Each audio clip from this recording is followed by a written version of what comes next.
கிறிஸ்து இயேசுவுக்குள் மிகவும் பிரியமுள்ள அன்புக்குரிய சகோதர சகோதரிகளே, உங்கள் யாவருக்கும் நம்முடைய பிதாவாகிய தேவனுடைய நாமத்தினாலும் நம்முடைய ஆண்டவராகிய இயேசு கிறிஸ்துவின் நாமத்தினாலும் கிருபையும் சமாதானம் உண்டாவதாக என்ற அன்பின் வாழ்த்துக்களோடு, சத்தியத்தையும் அறிவீர்கள், சத்தியம் உங்களை விடுதலையாக்கும் அப்படின்ற நம்முடைய ஆண்டவராகிய இயேசு கிறிஸ்துவனுடைய வார்த்தைக்கு ஏற்ப நம்ம வார வாரம் பார்த்து வருகிற பாடம் எப்படி பக்க ஒரு பாடமாக இருக்குது அப்படின்னு பார்க்கும்போது, எல்லாமே எங்களுடைய சுய கருத்தின்படி நாங்கள் பேசுகிறோமா?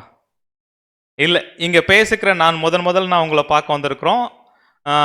நானாகட்டும், இதுக்கு முன்னாடி பேசின சகோதரர்களாகட்டும், எதை மட்டும்தான் நமக்கு ஆதாரம் சாட்சி அப்படின்னு பார்த்தோம்னா வேத வசனம். வேத வசனம் ஒரு விஷயத்த சரின்னு சொல்லுது அப்படின்னா அதுதான் எப்பயுமே என்னவா இருக்கும்? சரியா இருக்கும். ஒருவேளை வேத வசனம் நாம் ஒரு விஷயத்தை நம்புகிறோம், அந்த விஷயத்துக்கு வேத வசனங்கள் நமக்கு சப்போர்ட் பண்ணலை, அது ஒரு நம்பிக்கையாக இருக்குது, அது நம்முடைய விசுவாசமாக இருக்குது அப்படின்னா அது சரியான விஷயமா இருக்குமா? ஸோ நம்ம விசுவாசாலும் நம்பினாலும் எதின் அடிப்படையில் நம்பணும்? சத்தியத்தின் அடிப்படையில், வசனத்தின் அடிப்படையில். அப்படியாக தேவன் இங்கே இந்த ஒரு ஊரில் அநேக கிறிஸ்தவர்கள் இருந்தாலும் ஒரு சிலருக்கு மாத்திரம் என்ன அப்படின்னு பார்க்கும்போது, இப்படிப்பட்ட ஒரு மாபெரும் ஒரு வாய்ப்பு வசனங்களை படிப்பதற்கும் சத்தியத்தை அறிந்து கொள்வதற்கும் மிகப்பெரிய ஒரு வாய்ப்பாக நம்ம என்ன பண்ணுறோம்னா பார்க்குறோம். ஸோ அந்த வகையில் கடந்த வாரம் இன்னைக்கு ஒட்டுமொத்த கிறிஸ்தவர்கள் மத்தியிலுமே மிகப்பெரிய ஒரு குழப்பம், ஒரு சரியான புரிதல் இல்லை அப்படின்னா அதில் முக்கியமான ஒரு விஷயம் என்ன அப்படின்னு பார்க்கும்போது இந்த திரித்துவம் அப்படின்ற ஒரு விஷயம். கரெக்டுங்களா? இது யாராவது சரியாக புரிய வைக்க முடியுமா அப்படின்னு பார்த்தோன்னா அவங்களே கடைசி என்ன சொல்லிடுவாங்க, இது ஓரளவுக்கு தான் புரிஞ்சிக்க முடியும், ரொம்ப ஆராய்ச்சி பண்ணால் என்ன பண்ணுறோம், குழம்பிடுவோம், வேண்டாம் அப்படின்னு. ஆனால் கடந்த வாரம் பார்த்த பாடத்தில் ஏதாவது குழப்பம் இருந்துச்சு அவங்களுக்கு? அப்படின்னா வேத வசனத்தின் அடிப்படையில் ஒரு விஷயத்தை சரியாக பார்க்கும்போது எங்கேயுமே குழப்பங்கள் என்ன பண்ணாது, இருக்காது. ஸோ அப்படியா பார்க்கும்போது பிதாவாகிய தேவன் அவர் யாருங்க? யாரு? அவர் தான் ஒன்றான மெய் தேவன். நம்முடைய ஆண்டவராகிய இயேசு கிறிஸ்து யாரு? அவருடைய ஒரே பேரான மகன், குமாரன். பரிசுத்த ஆவி என்பது பிதாவாகிய தேவன் கிட்ட இருந்து வரக்கூடிய அவருடைய வல்லமை. அப்போ இந்த மூன்று விஷயங்களை இப்படியா ஒரு புரிதலில் போயிட்டு வசனங்கள் எல்லாத்தையும் நீங்க படிங்க, எங்கேயாவது உங்களுக்கு குழப்பம் வருமா? ஒருவேளை சந்தேகத்தின் அடிப்படையில் ஒரு சில விஷயங்கள் புரியலனாலும் இந்த விஷயத்துல ஒரு தெளிவாயிட்டு நம்ம போய் படிச்சோம் அப்படின்னா கண்டிப்பா அது என்ன பண்ணும், ஒரு தெளிவான ஒரு புரிதல் நமக்கு என்ன பண்ணும் அப்படின்னு பார்க்கும்போது கொடுக்கும். ஸோ அந்த வகையில் இன்னைக்கு நம்ம பார்க்க போகிற பாடத்தினுடைய தலைப்பு என்ன அப்படின்னு பார்த்தோம்னா ரான்சம், மீட்கும் பொருள். மீட்கும் பொருள் அப்படின்ற அந்த ஒரு வார்த்தையை பைபிளை நம்ம பார்த்துருக்கலாம். அது என்ன பிரதர் ரான்சம்? ஏதாவது கேள்விப்பட்டிருக்கீங்களா ரான்சம் அப்படின்னு? ஓகே, ஸோ என்ன அப்படின்னு பார்த்தோம்னா மீட்கும் பொருள் அப்படின்னா என்னன்றதை நம்ம என்ன பண்ண போறோம்னா இன்னைக்கு படிக்க போறோம். ஸோ நம்முடைய ஆண்டவராகிய இயேசு கிறிஸ்து பிதாவாகிய தேவன் அவங்க யாருன்றத ஒரு வசனத்தை படிச்சு நம்ம ஆரம்பிக்கலாம். படிக்கலாம் பாருங்க. யோவான் 3:16. யோவான் 3:16. தேவன் தம்முடைய ஒரே பேரான குமாரனை விசுவாசிக்கிறவன் எவனோ அவன் கெட்டு போகாமல் நித்திய ஜீவனை அடையும்படிக்கு அவரை தந்தருளி இவ்வளவாய் உலகத்தில் அன்பு கூர்ந்தார். தேவன் அவர் யாரு? அவர் தான் இயேசு கிறிஸ்து அப்படின்னு தானே சொல்லி கொடுத்தாங்க. தம்முடைய ஒரே பேரான குமாரன் அவர் யாரு? இவரும் இயேசு கிறிஸ்து, தேவனும் இயேசு கிறிஸ்து அப்படின்னா இந்த வசனம் புரியுதுங்களா நமக்கு? அப்போ தேவன் அப்படின்ற பிதாவாகிய தேவன் அவர் என்ன பண்ணார் அப்படின்னு பார்த்தோம்னா தம்முடைய ஒரே பேரான குமாரன் அவர் யாரு? ஆண்டவராகிய இயேசு கிறிஸ்து. இவரை யார் விசுவாசிக்கிறாங்களோ அவங்க கெட்டு போகாமல் நித்திய ஜீவனை அடையும்படிக்கு அவரை தந்தருளி. அப்பனா யாரு யாரை கொடுத்தது? பிதாவாகிய தேவன் அவருடைய குமாரன் என்ன பண்ணியிருக்கிறாரு? தந்தருள் இருக்கிறாங்களாம், கொடுத்திருக்கிறாருங்களாம். அப்படி கொடுத்தது நிமித்தமாக என்ன ஒரு விஷயம் வெளிப்பட்டுச்சு அப்படின்னு பார்த்தோம்னா என்ன அப்படின்னு பார்க்கும்போது இவ்வளவாய் உலகத்தில் அன்பு கூர்ந்தார். இவ்வளவா உலகத்தை அன்பு கூர்ந்தது யாரு? பிதாவாகிய தேவன். அப்பனா ஆண்டவராகிய இயேசு கிறிஸ்து நம்மள அன்பு கூறலையா? அன்பு கூர்ந்தார். இப்ப என்ன அப்படின்னு பார்க்கும்போது, இன்னைக்கு ஒட்டுமொத்த மனுக்குலத்தினுடைய அந்த ஒரு வாழ்க்கையை நம்ம பார்க்கும்போது, அவங்களுடைய கஷ்டம், பாவம், மரணம் இதெல்லாம் பார்க்கும்போது, பிதாவாகிய தேவன் என்ன பண்ணிருக்கிறாருன்னா இவங்கெல்லாம் மீட்கிறதுக்கு ஒரு திட்டம் வச்சிருக்கிறாரு. அந்த திட்டத்துல நம்முடைய ஆண்டவராகிய இயேசு கிறிஸ்து வந்து என்ன பண்ணிருக்கிறார்? நிறைவேற்றிருக்கிறார். அப்போனா ரெண்டு பேருமே என்ன பண்ணிருக்கிறாங்க?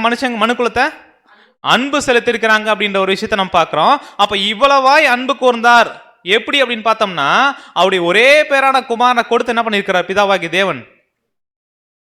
இந்த ஒட்டுமொத்த உலகத்தில் இருக்கக்கூடிய மனுக்குலத்தை என்ன பண்ணிருக்கார்? நேசிச்சிருக்கிறார். எப்படி அவரு தன்னுடைய ஒரே பேரான குமாரனை கொடுத்தாரு?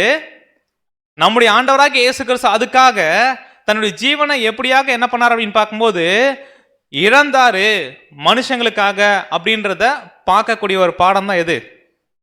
இந்த ransom, மீட்கும் பொருள். நம்முடைய ஆண்டவராகிய இயேசு கிறிஸ்து யார் அப்படின்றத கிறிஸ்தவன் கிட்ட கேட்டோம் அப்படின்னா என்ன சொல்லுவாங்க அப்படின்னு பார்க்கும்போது, அவர் தாங்க உலக ரட்சகர், அவர் தாங்க மீட்பர் அப்படின்னு எல்லாருக்குமே ஒரு நம்பிக்கை என்ன பண்ணும்? இருக்கும். நம்முடைய ஆண்டவராகிய இயேசு கிறிஸ்து உலக ரட்சகர் தான், அவர் தான் மீட்பர். ஒட்டுமொத்த உலகத்துக்கும் அவர் இல்லாம யாருமே ரட்சிப்பு என்ன பண்ண முடியாது, அடைய முடியாது. எப்படி ஒட்டுமொத்த உலகத்துக்கும் அவர் மீட்பு கொடுத்திருக்கிறார்? எப்படி ஒட்டுமொத்த உலகத்தையும் அவர் என்ன பண்ணிருக்கா அப்படின்னு பார்க்கும்போது ரட்சிக்க வைக்க போறார் அப்படின்ற ஒரு விஷயத்த இந்த பாடத்தில் நம்ம என்ன பண்ணலாம்? தெளிவுபடுத்தலாம். அப்போ நம்முடைய ஆண்டவராகிய இயேசு கிறிஸ்து உலக ரட்சகர் அப்படின்னா, இயேசு கிறிஸ்து எங்க பிறந்தார்? எங்க பிறந்தார்? எருசலேம்ல, பெத்லகேம்ல, மாட்டு தொழுவத்துல. அப்ப எருசலேம் எங்க இருக்கு? இஸ்ரேல் தேசத்துல இருக்கு. அப்ப இஸ்ரேல் தேசத்துல பிறந்த இயேசு கிறிஸ்து எப்படி இன்னைக்கு ஒட்டுமொத்த உலகத்தில் இருக்கக்கூடிய எல்லா நாடுகளில் இருக்கக்கூடிய மனுஷங்களுக்கும் மீட்பராக முடியும்? இயேசு கிறிஸ்துக்கும் இப்ப இந்தியாவில் பிறந்த நமக்கும் சம்பந்தம் இருக்கா? நேரடியா அதான் சம்பந்தம் இருக்குதா? அப்புறம் எப்படி அவர் நமக்கு மீட்பராக முடியும்? இல்ல ஒட்டுமொத்த ஜனங்களுக்கும் அப்படின்னு பார்த்தோம்னா, இன்னைக்கு கிறிஸ்தவருடைய நம்பிக்கை என்ன அப்படின்னு பார்க்கும்போது, இயேசு கிறிஸ்து யாருக்கு மட்டும்தான் ரட்சகர், மீட்பர்? கிறிஸ்தவங்களுக்கு மட்டும்தான். ஆனா வசனம் அப்படி சொல்லுதா அப்படின்னு பார்த்தோம்னா படிக்கலாம். லூக்கா 2ஆம் அதிகாரம் 10ஆம் வசனம் முதல்ல படிக்கலாம்.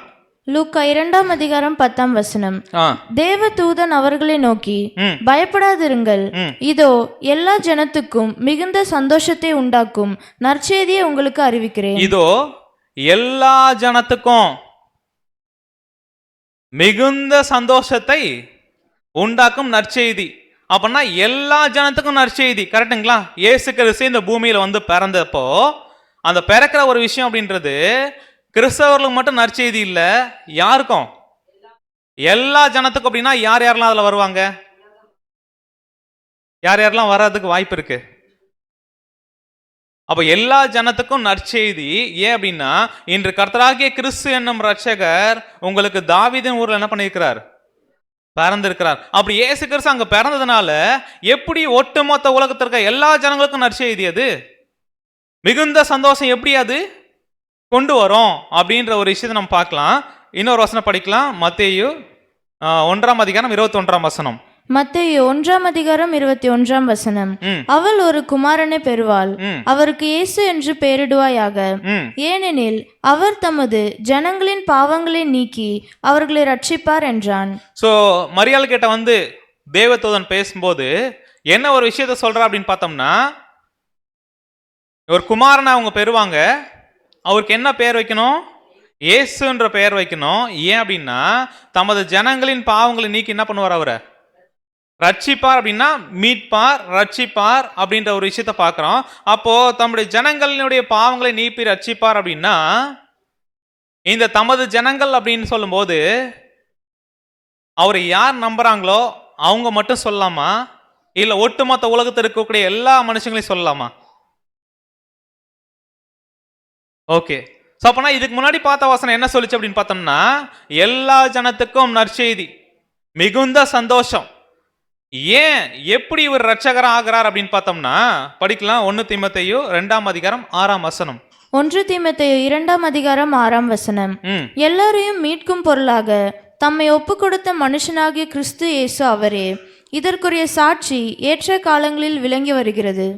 இயேசு கிறிஸ்து ரட்சகர் மீட்பர் இப்படின்னு மட்டும் வசனம் சொல்லி இருந்தது அப்படின்னா, இன்னைக்கு இந்த மீட்கும் பொருள் அப்படின்ற ஒரு பாடத்தை நம்ம ஏன் இவ்வளோ ஆழமா பார்க்கணும் அப்படின்னா, இதுக்கான காரணம் என்ன அப்படின்னு பார்க்கும்போது, இயேசு கிறிஸ்து மீட்பராக ரட்சகரா வந்தார். அதுக்காக தன்னுடைய ஜீவனை கொடுத்திருக்கிறார். எல்லாம் ஓகே. ஆனா எப்படியாக கொடுத்திருக்கிறார் அப்படின்னு பார்த்தோம்னா, எல்லாரையும் மீட்கும் பொருளாக தம்மை ஒப்பு கொடுத்த மனுஷனாகிய கிறிஸ்து இயேசு அவரே. அப்போ எல்லாரையும் மீட்கிறதுக்காக இவரே கொடுத்துட்டார் அப்படின்னு சொல்றதுக்கும், மீட்கும் பொருளாக தம்மை என்ன பண்ணிருக்காரா? அப்ப மீட்கும் பொருளாக தன்னை கொடுத்திருக்கிறார் அப்படின்னா, அந்த மீட்கும் பொருள்னா என்ன? எப்படி எல்லாரையும் மீட்கிறதுக்காக அவரு மீட்பர் ஆனார், ஒட்டுமொத்த உலகத்தினுடைய ரட்சகரா எப்படி ஆனார் அப்படின்ற அந்த சாராம்சத்தை நம்ம என்ன பண்ண போறோம் அப்படின்னு பார்க்கும்போது இன்னைக்கு நம்ம தெளிவுபடுத்த போறோம். அப்ப மீட்கும் பொருளா இயேசு கிறிஸ்து தன்னை ஒப்பு கொடுத்திருக்காரா அப்படின்னா, இந்த மீட்கும் பொருள் அப்படின்ற வார்த்தையினுடைய அர்த்தம் நமக்கு என்ன பண்ணணும்? புரியணும். அப்ப இயேசு கிறிஸ்து எப்படி மீட்கும் பொருளா மீட்பரா தன்னை ஒப்பு கொடுத்திருக்கிறார் அப்படின்னு பார்க்கும்போது, இந்த மீட்கும் பொருள் அப்படின்ற அந்த வார்த்தை இருக்கு இல்லைங்களா, ஆங்கிலத்துல ransom. இந்த ransom அப்படின்ற அந்த வார்த்தை இருக்கு இல்லைங்களா, இதனுடைய கிரேக்க வார்த்தை கவனிக்கலாம். இந்த மீட்கும் பொருள் அப்படின்ற அந்த வார்த்தை, அதனுடைய கிரேக்க வார்த்தை என்ன அப்படின்னு பார்த்தோம்னா ஆன்டிலூட்ரான். இதெல்லாம் நம்ம கேள்விப்படாத வார்த்தைகளா இருக்கலாம், பட் அதனுடைய மீனிங் பார்க்கறதுக்காக நம்ம என்ன பண்றோம் அப்படின்னு பார்க்கும்போது இந்த வார்த்தையை நம்ம சொல்லி கொடுக்குறோம். ஸோ ஆன்டிலூட்ரான் அப்படின்ற ஒரு விஷயம் என்ன அப்படின்னு பார்க்கும்போது, அந்த வார்த்தைக்கு என்ன அர்த்தம் அப்படின்னு பார்த்தோம்னா, த ரிடம்ஷன் பிரைஸ் அப்படின்னு அர்த்தம். அந்த ரிடம்ஷன் பிரைஸினுடைய தமிழ் வார்த்தை என்ன அப்படின்னு பார்க்கும்போது மீட்கும் பொருள். அப்போ மீட்கும் பொருள் ransom, ஆன்டிலூட்ரான் அப்படின்னா, இந்த ரிடம்ஷன் பிரைஸ் அப்படின்றத நம்ம எப்படி புரிஞ்சிக்கலாம் அப்படின்னு பார்க்கும்போது, இப்போ நம்ம எல்லாருக்கிட்டையுமே கோல்டு இருக்குங்களா? கோல்டு இருக்கா? பிரதர் எங்ககிட்டலாம் இல்லை பிரதர் அப்படின்னு ஒருத்தவங்க என்ன பண்ணுறாங்க, நிறைய பேர் ரொம்ப சந்தோஷமா இல்லை பிரதர் அப்படின்றாங்க. பட் எல்லாருக்கிட்டையுமே இருக்கும். ஒரு சிலங்கிட்ட இல்லாமல் இருக்கலாம், ஒரு சிலங்கிட்ட இருக்கும். ஆனால் இந்த ஒரு கோல்டை அடகு வச்ச பழக்கம் இருக்குங்களா? ஸோ நமக்கு இல்லைனாலும் உலகத்தில் நிறைய பேர் என்ன பண்ணுறாங்க, இந்த ஒரு விஷயத்த செஞ்சுட்டு இருக்கிறாங்க. இப்போ நகையை என்ன பண்ணுறாங்க அப்படின்னு பார்க்கும்போது அடகு வைக்கிறாங்க. இப்போ இந்த ஒரு கோல்டு, இந்த ஒரு மோதிரத்தை வந்து ஒரு 10,000 ரூபாய்க்கு அடகு வைக்கிறாங்க கடையில். இல்லை அப்படின்னா பேங்க்ல அடகு வைக்கிறோம். இந்த 10,000 ரூபாயை வாங்கிட்டு அதுக்கப்புறமா இந்த நகையை மீட்கணும் அப்படின்னு சொல்லிட்டு கடைக்கோ இல்லை பேங்க்குக்கோ போகிறோம் அப்படின்னா நம்ம எவ்வளோ ரூபாய் கொண்டு போகணும்? 10,000 ரூபாய் ப்ளஸ் வட்டி. ஓகே, இப்போ என்ன ஒரு விஷயம் பார்க்கும்போது 10,000 ரூபாய்க்கு நம்ம வச்சிருக்கிறோம் அப்படின்னா, அந்த பொருளை மீட்கிறதுக்கு மீட்கும் பொருள் அப்படின்றது நம்ம எவ்வளோவுக்கு அடகு வச்சோமோ அந்த அமௌண்ட் நம்ம என்ன பண்ணணும்? கொடுக்கணும். அப்போ அந்த அமௌண்ட்டை கொடுத்து அந்த பொருளை மீட்டுட்டு வரோம் இல்லைங்களா, அதுக்கு பேர் தான் என்ன அப்படின்னு பார்த்தோம்னா மீட்கும் பொருள், ransom அப்படின்னு என்ன பண்ணலாம் சொல்லலாம். இப்போ என்ன அப்படின்னு பார்த்தோம்னா, இப்போ இந்த அடகு வச்ச ஒரு கான்செப்ட் இருக்கு இல்லைங்களா, நகையை போயிட்டு அடகு வைக்கிறது, அதே ஒரு விஷயத்த இப்போ ஆதாம் நம்ம எடுத்துக்கலாம். இப்போ ஆதாம் பாவம் செஞ்சாரு. அப்படி பாவம் செஞ்சதுனால என்ன ஆச்சு அப்படின்னு பார்க்கும்போது அவருக்கு என்ன வந்துச்சு? மரணம் வந்துச்சு. அப்ப மரணம் வந்துச்சு அப்படின்னா இப்ப ஆதாம் என்ன பண்ணிட்டார் அப்படின்னு பார்க்கும்போது, பாவம் செஞ்சதுனால இப்ப அவர்கிட்ட என்ன ஒரு ஜீவன் இருந்துச்சு அப்படின்னு பார்த்தோம்னா, பர்ஃபெக்டான ஒரு ஜீவன், பரிபூர்ணமான ஒரு ஜீவன் என்ன பண்ணுச்சு அவருக்கு இருந்துச்சு. இந்த பரிபூர்ணமான ஜீவன் என்ன பண்ணிட்டா அப்படின்னு பார்க்கும்போது அதான் பாவம் செய்யாத ஜீவன். ஆதாம் படைக்கப்படும் போது அவர்கிட்ட பாவம் இருந்துச்சா? இல்லை. அவர் எப்படி படைக்கப்பட்டார் அப்படின்னு பார்த்தோம்னா, தமது சாயலாகவும் தமது ரூபத்தின்படி அப்படின்னா ஒரு பரிபூர்ணமா படைக்கப்பட்டாரு. அப்படி பரிபூர்ணமா படைக்கப்பட்ட ஆதாம் பாவம் செஞ்சதுனால அவர் என்ன ஆச்சு அப்படின்னு பார்க்கும்போது மரணம் வந்துச்சு. இப்ப ஆதாம் எந்த ஒரு விஷயத்தை அடகு வச்சுட்டார் தெரியுங்களா? பரிபூர்ணமான ஜீவனை படைச்சிருந்தார் இல்லைங்களா, அந்த பரிபூர்ணமான ஜீவனை என்ன பண்ணிட்டாருன்னா இழந்துட்டாரு. அதனாலதான் ஒட்டுமொத்த மனுக்குலத்துக்கும் சரி, முதல் படைப்பாகிய ஆதாம் அவருக்கும் சரி, ஏன் மரணம் அப்படின்ற ஒரு விஷயம் அப்படின்னு பார்க்கும்போது இவர் என்ன பண்ணிட்டார், அவருடைய ஜீவனை அடகு வச்சிட்டார். இப்ப அந்த பாவம் இல்லாத ஜீவனை என்ன பண்ணிட்டாரா, அடகு வச்சிட்டாரு. இப்ப அந்த பாவம் இல்லாத ஜீவனை மீட்கணும் அப்படின்னா என்ன பண்ணணும், மீட்கும் பொருள் கொடுக்கணும். இப்ப அந்த பாவம் இல்லாத ஒரு ஜீவன் என்ன பண்ணப்பட்டிருக்கு அப்படின்னு பார்க்கும்போது ஆதாம் அடகு வச்சிருக்கிறாரு. இப்ப அதை மீட்கணும் அப்படின்னா அதே பாவம் இல்லாத ஒரு ஜீவன் என்ன பண்ணணும், கொடுக்கப்படணும். ஒருவேளை அவர் இழந்தது பாவம் இல்லாத ஒரு ஜீவன் அப்படின்னு சொல்லும்போது பாவமுள்ள ஒரு ஜீவனை கொடுத்து அதை மீட்க முடியுமா, ஈக்குவல் ஆகுமா? அப்ப இந்த ransom அப்படின்றது என்ன அப்படின்னு பார்த்தோம்னா மீட்கும் பொருள். அந்த மீட்கும் பொருள் அப்படின்றது என்ன அப்படின்னு பார்த்தோம்னா ஈக்குவல் கரஸ்பாண்டிங் பிரைஸ் ஆன்டி லுட்ரான். அப்படின்னா இழந்து போனது பரிபூர்ண ஜீவன், அந்த இழந்து போன ஜீவனை மீட்கணும் அப்படின்னா அதே பரிபூர்ணமுள்ள ஒரு ஜீவன் என்ன பண்ணணும், கொடுத்து தான் என்ன பண்ண முடியும், மீட்க முடியும். அப்படிப்பட்ட ஒரு மீட்கும் பொருளாக தான் யார் இந்த பூமிக்கு வந்தது அப்படின்னு பார்த்தோம்னா நம்முடைய ஆண்டவராகிய இயேசு கிறிஸ்து. நம்ம படிச்ச வசனம் 1 தீமோத்தேயு 2:6 எல்லாரையும் மீட்கும் பொருளாக தம்மை ஒப்பு கொடுத்த மனுஷனாகிய கிறிஸ்து இயேசு அவரே. அந்த மீட்கும் பொருள் அப்படின்றது யாரை மீட்கிறது அப்படின்னு பார்த்தோம்னா ஆதாம் எந்த ஒரு ஜீவனை இழந்தாரோ அந்த ஜீவனை என்ன பண்ணும், இப்போ மீட்கணும். அப்படி மீட்கும் பொருளாக தான் யார் இங்க வந்திருக்கிறா அப்படின்னு பார்க்கும்போது நம்முடைய ஆண்டவராகிய இயேசு கிறிஸ்து வந்து என்ன பண்ணிருக்கிறார் அப்படின்னு பார்க்கும்போது மரிச்சிருக்கிறார் அப்படின்ற ஒரு விஷயத்தை நம்ம பார்க்கிறோம். அப்ப அந்த மீட்கும் பொருளா இயேசு கிறிஸ்து வந்ததுனால இப்ப என்ன ஆகுது அப்படின்னு பார்க்கும்போது இவர் பரிபூர்ணமான ஜீவனை கொடுத்ததுனால அதே பரிபூர்ணமுள்ள ஒரு ஜீவன் என்ன பண்ணப்படுறார், ஆதாம் இழந்து போனதை மீட்கிற ஒரு விஷயத்தை என்ன பண்றாரு இயேசு கிறிஸ்து செய்யறாரு. இப்ப ஆதாம் மட்டுமா அப்படின்னு பார்த்தோம்னா படிக்கலாம் 1 யோவான் 2:2 1 யோவான் 2:2 நம்முடைய பாவங்களை நிவிர்த்தி செய்கிற கிருபாதார பலி அவரே. நம்முடைய பாவங்களை மாத்திரமல்ல சர்வலோகத்தின் பாவங்களையும் நிவிர்த்தி செய்கிற பலியா இருக்கிறார். சோ இப்ப என்ன அப்படின்னு பார்க்கும்போது நம்முடைய ஆண்டவராகிய இயேசு கிறிஸ்து ஆதாம் இழந்து போன ஜீவனை மீட்கிறதுக்காக வந்து மீட்கும் பொருளை கொடுத்திருக்கிறார் இல்லைங்களா. அப்படி கொடுத்ததுனால ஆதாம் மீட்கப்படுறாரு. அதுக்கப்புறம் அவருடைய சந்ததிகளா இருக்கக்கூடிய எல்லாரும் என்ன பண்ணாடுறாங்க, மீட்கப்படுறாங்க. நம்முடைய பாவங்களை நிவர்த்தி செய்கிற கிருபாதார பலி அவரே. நம்முடைய பாவங்களை மாத்திரம் அல்ல சர்வ லோகத்தின் பாவங்களை நிவர்த்தி செய்கிற கிருபாதார பலி அவரு தான் யார் அப்படின்னு பார்க்கும்போது நம்முடைய ஆண்டவராகிய இயேசு கிறிஸ்து. இப்ப நம்ம பாடத்தினுடைய ஆரம்பத்திலே ஒரு கேள்வி கேட்டோம். இஸ்ரேல்ல பிறந்து வளர்ந்து மரிச்சு ஜீவனை கொடுத்து நம்முடைய ஆண்டவராகிய இயேசு கிறிஸ்துவுக்கும் இப்ப இந்தியாவில் பிறந்த நமக்கும் ஏதாவது சம்பந்தம் இருக்குமா அப்படின்ற ஒரு விஷயத்த கேட்டோம் அப்படின்னா நேரடியாக 2 பேருக்கு என்ன பண்ணல, சம்பந்தம் இல்ல. இப்ப உதாரணத்துக்கு என்ன அப்படின்னு பார்க்கும்போது நம்முடைய ஆண்டவர் மரிச்சு எவ்வளவு வருஷம் ஆச்சு, 2000 சரி கிட்டத்தட்ட 2000 வருஷம் என்ன பண்ணியாச்சு ஆயாச்சு. இப்ப நம்ம பக்கத்து வீட்டில் இருக்கிற ஒருத்தருக்கு போயிட்டு இந்த மாதிரி இயேசு கிறிஸ்து என்ன பண்ணார் உங்களுக்காக, பிறந்தாருங்க, அதுக்கப்புறம் உங்களுக்காக மரிச்சிருக்கிறாரு, இப்ப அவர் மூலமா தான் நம்ம என்ன பண்ண முடியும், மீட்கப்பட முடியும், ரட்சிக்கப்பட முடியும் அப்படின்னா இப்ப அவர் ஒரு கேள்வி கேட்கிறார். என்ன கேள்வி அப்படின்னா நாம எங்க இருக்கிறோம், இந்தியாவில் இருக்கிறோம். இயேசு கிறிஸ்து எங்க பிறந்தாரு, இஸ்ரேல்ல பெத்லகேம்ல யூதேயா தேசத்துல, கரெக்டுங்களா. இப்ப அங்க பிறந்த இயேசு கிறிஸ்து இங்க இந்தியாவில் பிறந்த எனக்கு எப்படிங்க மீட்கும் பொருளா ரட்சகரா அவர் ஆக முடியும், மீட்பரா ஆக முடியும் அப்படின்னு கேள்வி கேட்டார்னா என்ன பதில் சொல்லலாம்? இப்ப சொன்ன வசனங்கள். சோ என்ன அப்படின்னு பார்க்கும்போது இப்ப இயேசு கிறிஸ்து யார் அப்படின்றத இன்னைக்கு உலகத்தில் இருக்கக்கூடிய மனுஷங்களோட நம்பிக்கை என்ன அப்படின்னு பார்க்கும்போது அவர் ஒரு ஃபாரின் காட், கட்டுங்களா, வெளிநாட்டு கடவுள். இப்ப வசனத்தின் பிரகாரம் பார்க்கும்போது அவர் யாரு, ஒன்றான மெய்தேவன் இருக்கிறாரு, அவருடைய ஒரே பேரான குமாரன். இப்ப அந்த ஒரே பேரான குமாரன் மூலமாக தான் உலகத்தில் இருக்கக்கூடிய எல்லாரும் என்ன பண்ணப்படணும், மீட்கப்படணும் அப்படின்ற ஒரு விஷயத்த தேவன் திட்டம் வச்சிருக்கிறாரு.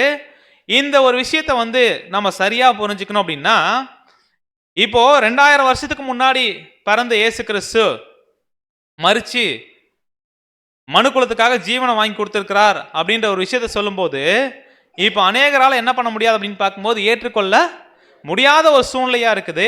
ஏன் அப்படின்னா, அவருக்கு எங்களுக்கும் நேரடியா சம்மந்தம் என்ன பண்ணல, இல்ல.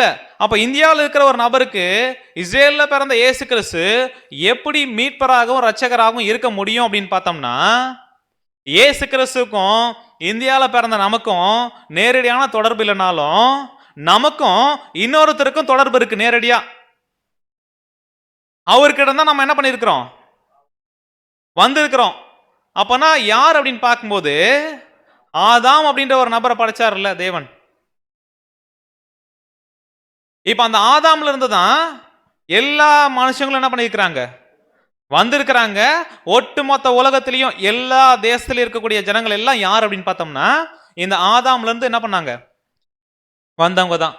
அவங்க ஹிந்துவாகட்டும், முஸ்லீம் ஆகட்டும், கடவுளே இல்லைன்னு சொல்றாங்கல்ல அவங்களாகட்டும், கிறிஸ்தவர்களாகட்டும், எல்லாருமே யார்ல இருந்து வந்தவங்க, ஆதாம்ல இருந்து.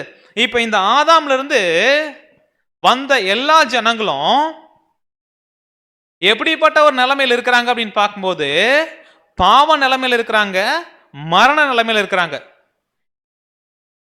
ஏன் பிறக்கிறாங்க, பிறந்த எல்லாருமே ஒரு குறிப்பிட்ட காலத்துல மரணம் அப்படின்ற ஒரு விஷயம் அவங்களுக்கு வருது இல்லைங்களா? ஏன் எல்லாரும் மரிக்கிறாங்க? பாவத்தின் சம்பளம் மரணம், கரெக்ட். பாவம் செய்யறதுனால தான் எல்லாரும் என்ன பண்றாங்க, மரிக்கிறாங்க. ஆனா இது யார் ஆரம்பிச்சு வச்சது, யார் ஆரம்பிச்சு வச்சது அப்படின்னு பார்த்தோம்னா ஆதி தகப்பனாகிய ஆதாம். கீழ்ப்படியாதனால பாவம் செஞ்சாரு.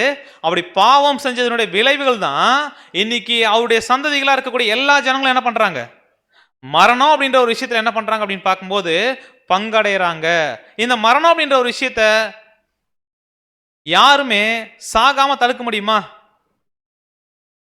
தடுக்க முடியாது. இப்ப என்ன ஒரு விஷயம் அப்படின்னு பார்க்கும்போது இந்த ஆதாமுடைய சந்ததியா யாரெல்லாம் பிறக்கிறாங்களோ அந்த பூமியில அவங்க எல்லாருக்குமே நிச்சயமா ஒரு விஷயம் என்ன இருக்கு, மரணம் அப்படின்ற ஒரு விஷயம்.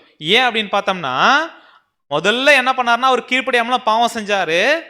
அவர் ஒரு பரிபூர்ணமான ஜீவன் என்ன பண்ணிட்டாரு, தேவன் புசிக்க வேண்டாம் அப்படின்ற கனி என்ன பண்ணாரு, புசிச்சாரு. அப்படி புசிச்சனால என்ன ஆச்சு அப்படின்னு பார்க்கும்போது கீழ்ப்படியாமை, அப்படி கீழ்ப்படியாமனால பாவம், பாவத்தினால என்ன வந்துச்சு, மரணம் வந்துச்சு. இப்போ அந்த மரணம் முதல் ஆதாமுக்கு வந்துச்சு. அதுக்கப்புறம் பிறக்கிற எல்லாருக்குமே ஏன் வருது அப்படின்னு பார்த்தோம்னா படிக்கலாம் பாருங்க. அப்போஸ்தலர் 17ஆம் அதிகாரம் 26ஆம் வசனம். அப்போஸ்தலர் 17ஆம் அதிகாரம் 26ஆம் வசனம். மனுஷ ஜாதியான சகல ஜனங்களையும் அவர் ஒரே இரத்தத்தினாலே தோன்ற பண்ணி பூமியின் மீதெங்கும் குடியிருக்க செய்து முன் தீர்மானிக்கப்பட்ட காலங்களையும் அவர்கள் குடியிருப்பின் எல்லைகளையும் குறித்திருக்கிறார். மனுஷ ஜாதியான சகல ஜனங்களையும், அப்பனா இந்த மனுஷ சந்ததி இருக்கிறாங்கல்ல, ஒட்டுமொத்த தேசத்திலையும் குடியிருக்கிறாங்கல்ல, இவங்க எல்லாருமே யார்ல இருந்து தோன்றனவங்க, ஆதாம். அப்பனா ஒரே ரத்தத்தினால அப்படின்னா யாருடைய ரத்தத்துல இருந்து வந்தவங்க, ஆதாம் அப்படின்ற ஒருத்தர்ல இருந்து அவருடைய ரத்தத்தினால தோன்ற பண்ணி தான் ஒட்டுமொத்த உலகத்திலையும் என்ன பண்ணிருக்கிறாங்க, இப்ப குடியிருக்கிறாங்க. அப்ப அந்த ஒரே ரத்தத்தினால தோன்ற பண்ணவங்க இவங்க எல்லாருமே யார் அப்படின்னு பார்க்கும்போது ஆதாமினுடைய சந்ததியார், கரெக்டுங்களா? இப்ப இயேசு கிறிஸ்து எப்படிங்க இந்த ஆதாமுடைய சந்ததியா இருக்கக்கூடிய எல்லாருக்கும் மீட்கும் பொருளாக முடியும்? பாவம் இல்லாதவர். சோ அவர் என்ன பண்ணிருக்காரு, இவங்களை மீட்கிறதுக்காக ஜீவனை கொடுத்திருக்கிறார். எல்லா விஷயமும் ஓகே.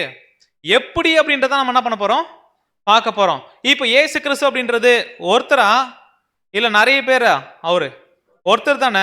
இப்ப அவருடைய ஜீவன் ஒரு ஜீவன் தான், கரெக்டுங்களா? அந்த ஒரு ஜீவன் கொடுக்கறதுனால இன்னைக்கு கோடான கோடி ஜனங்களுடைய ஜீவன்கள் மீட்கப்படுது அப்படின்னா எப்படி அப்படின்றது நமக்கு புரியணுமா இல்லையா? அப்பனா இயேசு கிறிஸ்துடைய ஜீவன் பரிபூர்ணமான ஜீவன். அவர் ஜீவனை கொடுத்தது நிமித்தமாக இன்னைக்கு ஒட்டுமொத்த உலகத்திற்கு எல்லாருக்கும் ஒரு ஆசீர்வாதம், எல்லாருக்கும் ஜீவன், அவங்க மரணத்துல இருந்து விடுதலையாக போகிற எல்லா விஷயமும் இதன் மூலமாக தான் நடக்குது. அப்படின்னா எப்படி இயேசு கிறிஸ்து எல்லாருக்கும் மீட்கும் பொருளா ஆக முடியும் அப்படின்னு பார்க்கும்போது, இப்ப இயேசு கிறிஸ்துக்கும் உலகத்தில் இருக்கிற எல்லா ஜனங்களுக்கும் சம்பந்தம் இருக்கா அப்படின்னு கேட்கும்போது எல்லாருக்கும் நேரடியாக என்ன பண்ணல, சம்பந்தம் இல்லைன்னு சொல்லிட்டோம். ஆனா எல்லா ஜனங்களுக்கும் ஆதாமுக்கு என்ன பண்ணுது, சம்பந்தம் இருக்குது.